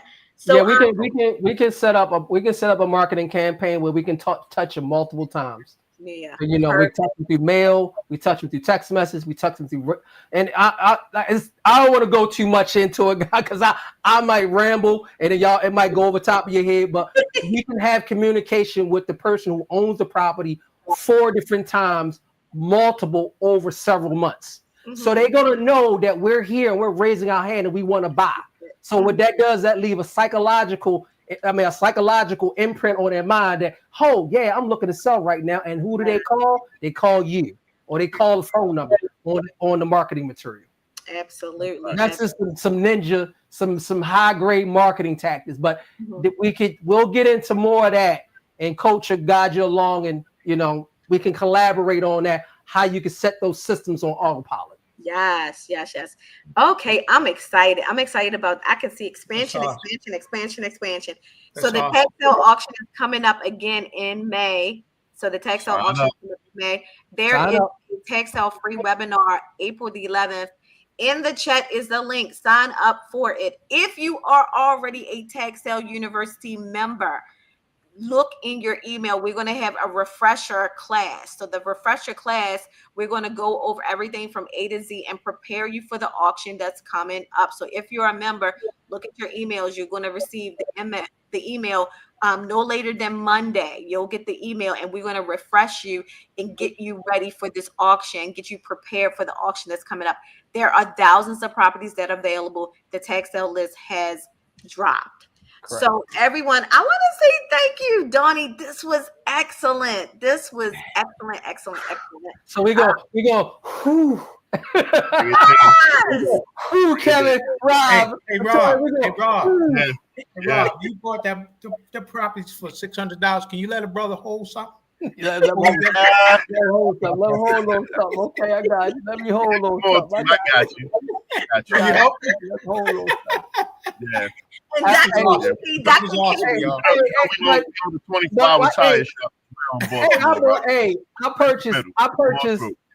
I purchased 2 lots. I got something in my crate, something to pull out real quick. I purchased 2 lots in Florida. One for $9,000 and the other one for $9,000 from some individuals that wasn't in the state and Florida, because they contacted me from a mailer that I mailed out, a handwritten ballpoint letter, and I addressed it real pretty cursive writing. I had somebody writing the letters up and putting a real stamp on it, not no meter stamp. And they put, so it piqued the curiosity for the people to open it. So they opened it and they saw it. And this is some archaic marketing stuff. I had on there, act fast, sell now. You're going to foreclosure. You're going to lose it all if you don't sell to me. And I had an image, and I took $3,000 and I fanned it out. And I stuck it on my printer, and I stuck the paper down on it, and I made a copy of it. And it was green. I made sure it was color. made it green. So they got that image of $3,000 with all of the captions and bullet points being real specific. Call me now, act fast before it's too late. Call to action, 3 or 4 call to actions in a letter. They called me up. I offered them $9,000 per piece of property. I bought the property. Thought I made a mistake. I said, damn, I offered them a little bit too much. I wasn't, excuse my friend, I wasn't supposed to do that particular number. I think I might have passed my May or my maximum allowable offer. But me being a man of my word, I stuck to my word. If I said I'm gonna give you this, I'm gonna give you this. So after they signed the deeds, notarized and everything, they sent it on down. I gave them $9,000 a piece, $18,000 of my own hard-earned money. Thought I made a mistake. I turned right back around. I said, okay, I'm gonna do a little due diligence because I'm hearing that I gotta look and see if this specific endangered bird is down in Florida and it might be nesting on my property. So I paid $500 per property, $1,000 to find out, do some sort of GS wildlife study to find out the birds wasn't nesting on my property. Because if they were, I was locked out of my property. So I was scared to death. The survey come back negative, no birds on the property on both properties, Don. So I take that, I put that into the advertisement. Hey, these birds don't live here, so you're not locked out. You can develop. Put it out there. An investor comes along. Are you ready for this? Come on. Comes along. He said, Don, I see you got these 2 properties. I want to make you an offer. I said, great, make me an offer. I got him out there. He said, I had him out there for $45,000 a piece. Okay. Are you ready? Y'all ready for this, right? Come on. Ready for this? Y'all ready? Wind up. I'm winding it up. He said, I will give you, I can't do 45, Don. I said, okay, great. Well, what did you have in mind? Mr. Shawakis. That was his name. Mr. Shawakis. Never met him, never saw him, never shook his hand. Called me on the phone. I said, what'd you have in mind? He said, Don, I can't do that. I got a lot of calls, soft calls, hard calls. Started rambling. I said, okay, God, I understand. But what are you offering? He said, I only can do 35 a piece. Come on now. I said, 35,000? He said, yes, 35. That's about as far. Don, I like you, but that's about as far as I can push it. I said, Mr. Shawakis, you're a great guy, but unfortunately, we got a deal. $70,000, $18,000 investment, $70,000 brought back. Come on. All for the tax lien certificate. Woo! The tax deed certificate list. Some folks say, what you talking about? I know what you talking about. I'm sorry. I went over the tangent. Wasn't supposed to give y'all that. Didn't want to confuse you. That's one of the receipts that I got back in the crate. That ain't just not made up, not made for TV. It's real. It happened. And the fact is, the good part about it is that I made the money and I was on vacation. They wire transferred me the money and I'm on vacation. I was on Ocean Isles, North Carolina, and the wires came in. And the one came right behind there about 1 o'clock. And I was like, I did like that. I'm on the beach. I said, that's all I said. Hey, Donnie, can you let me Wow, come on now. Hey, it is what it is. I don't make this stuff up. Awesome. I have receipts. Awesome? See? I don't make this stuff up. It's receipts. So if you're thinking this stuff is not real, I'm here as a living testimony to say tax lien certificates work, tax deed auctions work. The big guys ain't going to tell you nothing about this. They're going to hold it to themselves. They don't want everybody in here. They don't want all this. We're getting some really powerful information here. Yeah, and we've been getting it tonight. And so you guys got to get into coach's class. We're going to go back. I see a whole bunch of wows. I see a whole bunch of yeses. I see a whole bunch of people just enjoying this. I know we are enjoying it. So I know you guys are going to. And look, the best is yet to come. Yeah, we got a part 2. The Tax Sale University classes are starting. Get in those classes. You think, there it is. Coach just put the advertisement back. Listen, y'all got to get in those classes. Y'all got to get in the classes. You can't miss the game. No, the link is there. I would say one of the best decisions that I ever made in my life was to join Tax Sale University. You know, I have always wanted to be in real estate, and we are getting some powerful information, guys. And the best is yet to come. Yeah. Yeah. The best is yet to come. Coach is gonna have me and Rob back and Mr. Dr. Parker back on part 2. Yeah. We're gonna come back on part 2, and we're gonna have a lot of gems to drop. But you need to sign up today. It costs about as much as a Comcast monthly subscription. Your cell phone costs more than that, people. Your cell phone. Come on now. You got a cell phone. You finance the cell phone. It's running you $300 a month. Come on.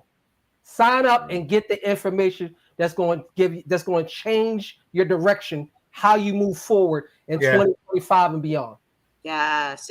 And you know what? I love, Donnie, what you were saying, and then Robert and Dr. KB, is that once you learn this information, yes, you can do it over and over. And then also, it's no cap on how many properties you purchase. You can purchase. Yeah, that is so powerful. Mm-hmm. And one thing that really stuck out, that land. I think we're missing. A lot of people don't invest in land. A lot of people overlook land as a headache. They look at it, it's a piece of dirt. It's dirt. They don't look at it as no value. It don't bring value in there. But when I see land, I see bars of gold sitting over there in the grass. The weeds growing up. I'm like, hold on now. They can look at that. I look at it different. I'm looking different. My eyes are different, tuned in the land. When I ride by big pieces of parcel of ground, I'm trying to figure out who owns it. And, that is awesome. And why is it looking in a dilapidated state with weeds growing everywhere? That means they don't want her. I need to search them out. Acres, lots. You need to understand who, you need to look at that very, very, very different. I understand everybody want a property. That's the good and the glamorous thing to want a property. But dirt is diamonds. It's diamonds. That's all it is. It's diamonds. You just need to polish it up, polish it up, and it's going to do what it do. You're going to force appreciation on it, whatever you develop. Yes. Right. Yes. And I need for you guys that are on here, I want to say welcome. Thank you for coming tonight. If you were on here and you came late, then catch the replay. The information is powerful. This is a movement that is coming. One, you can do this module in 41 different states, right? You can do it there because tax sales are done in 41 different states. But tonight we focus a lot on Baltimore, Maryland. There is change coming. There's movement coming. There's a movement coming to Baltimore. So I'm excited. If you want to learn more, make sure you look at the link, book a call with me. We're going to get together and have a part 2. I'm a partner. All of us are going to partner with Donnie and Robert, and we're going to come back with a plan to galvanize the people. So I'm excited. We're gonna come back with an outline and the direction. Correct. Outline and direction. That's what we're gonna do. Outline, direction, and we're gonna do a collective. So you guys stay tuned. It's coming. If you just want to be a passive investor, now is your opportunity to own a piece of the BBB. Own a piece of the BBB. Let's go. It's just like anything else. You own a piece of Amazon. You own a piece of that T-word. You own a piece of everything. You're going to own a piece of the BBB. You're going to be a participant, a member. You're going to own, and you're going to see the direction of that. The BBB. The BBB. I love that BBB. Robert already on the hats. He on the hats, the logo, the pins, the shirt, the moniker. Put them on. Put them on. Put the magnets on the side of the car. This is the collective. It's called the BBB. That's the movement. The BBB. Website, marketing, material. Yes. BBB. So I'm excited. So everyone. So what I want to do is ask Dr. KB, who is also known as Apostle Kevin Barber. Can you just lead us out in prayer tonight? Because I feel so good about this. I feel like, God was here. He is here with us, leading us and guiding us. And I do believe that he's going to lead us further as we expand as well. And I do believe this is a divine connection. Dear Heavenly Father, we thank you for Coach Latoya and Tax Sales University. We thank you for Donnie Barkley and Robert Burrell. We thank you for us coming together and having a meeting of the minds and a meeting of the hearts, God. And that, Lord, as we continue to want to buy up properties, and we want to be a blessing to our communities, God, that you will give us favor in the marketplace, Father. Yes. Connect us with those people that you want us to be connected with, and those that you do not want us connected with, Father God. Don't stir them our way. Stir people our way, Lord, that have a heart to want to see the vision that you have given us to come to pass for our communities, Father God. And you're raising us up for such a time as this. So, Father, we thank you, Lord. We give you all the praise. We give you all the glory. We thank you for this call tonight. And we ask, Father God, we're excited. We're excited about Tax Sale University. We're excited about the gathering of like-mindedness, of equal coming together, Father God, to do, Father God, exploits in the mighty and precious name of Jesus. Amen, amen, and amen. Amen. Amen. And I'm going to say good night, everyone. Thank you, Donnie. Thank you, Dr. KB. Thank you, all the people who came on. Please like, tag, and share. And we will see you soon with part 2. Good night. Yes, Part 2. Thank powerful. Amen. you. Amen. Y'all have a good one. Have a blessed night.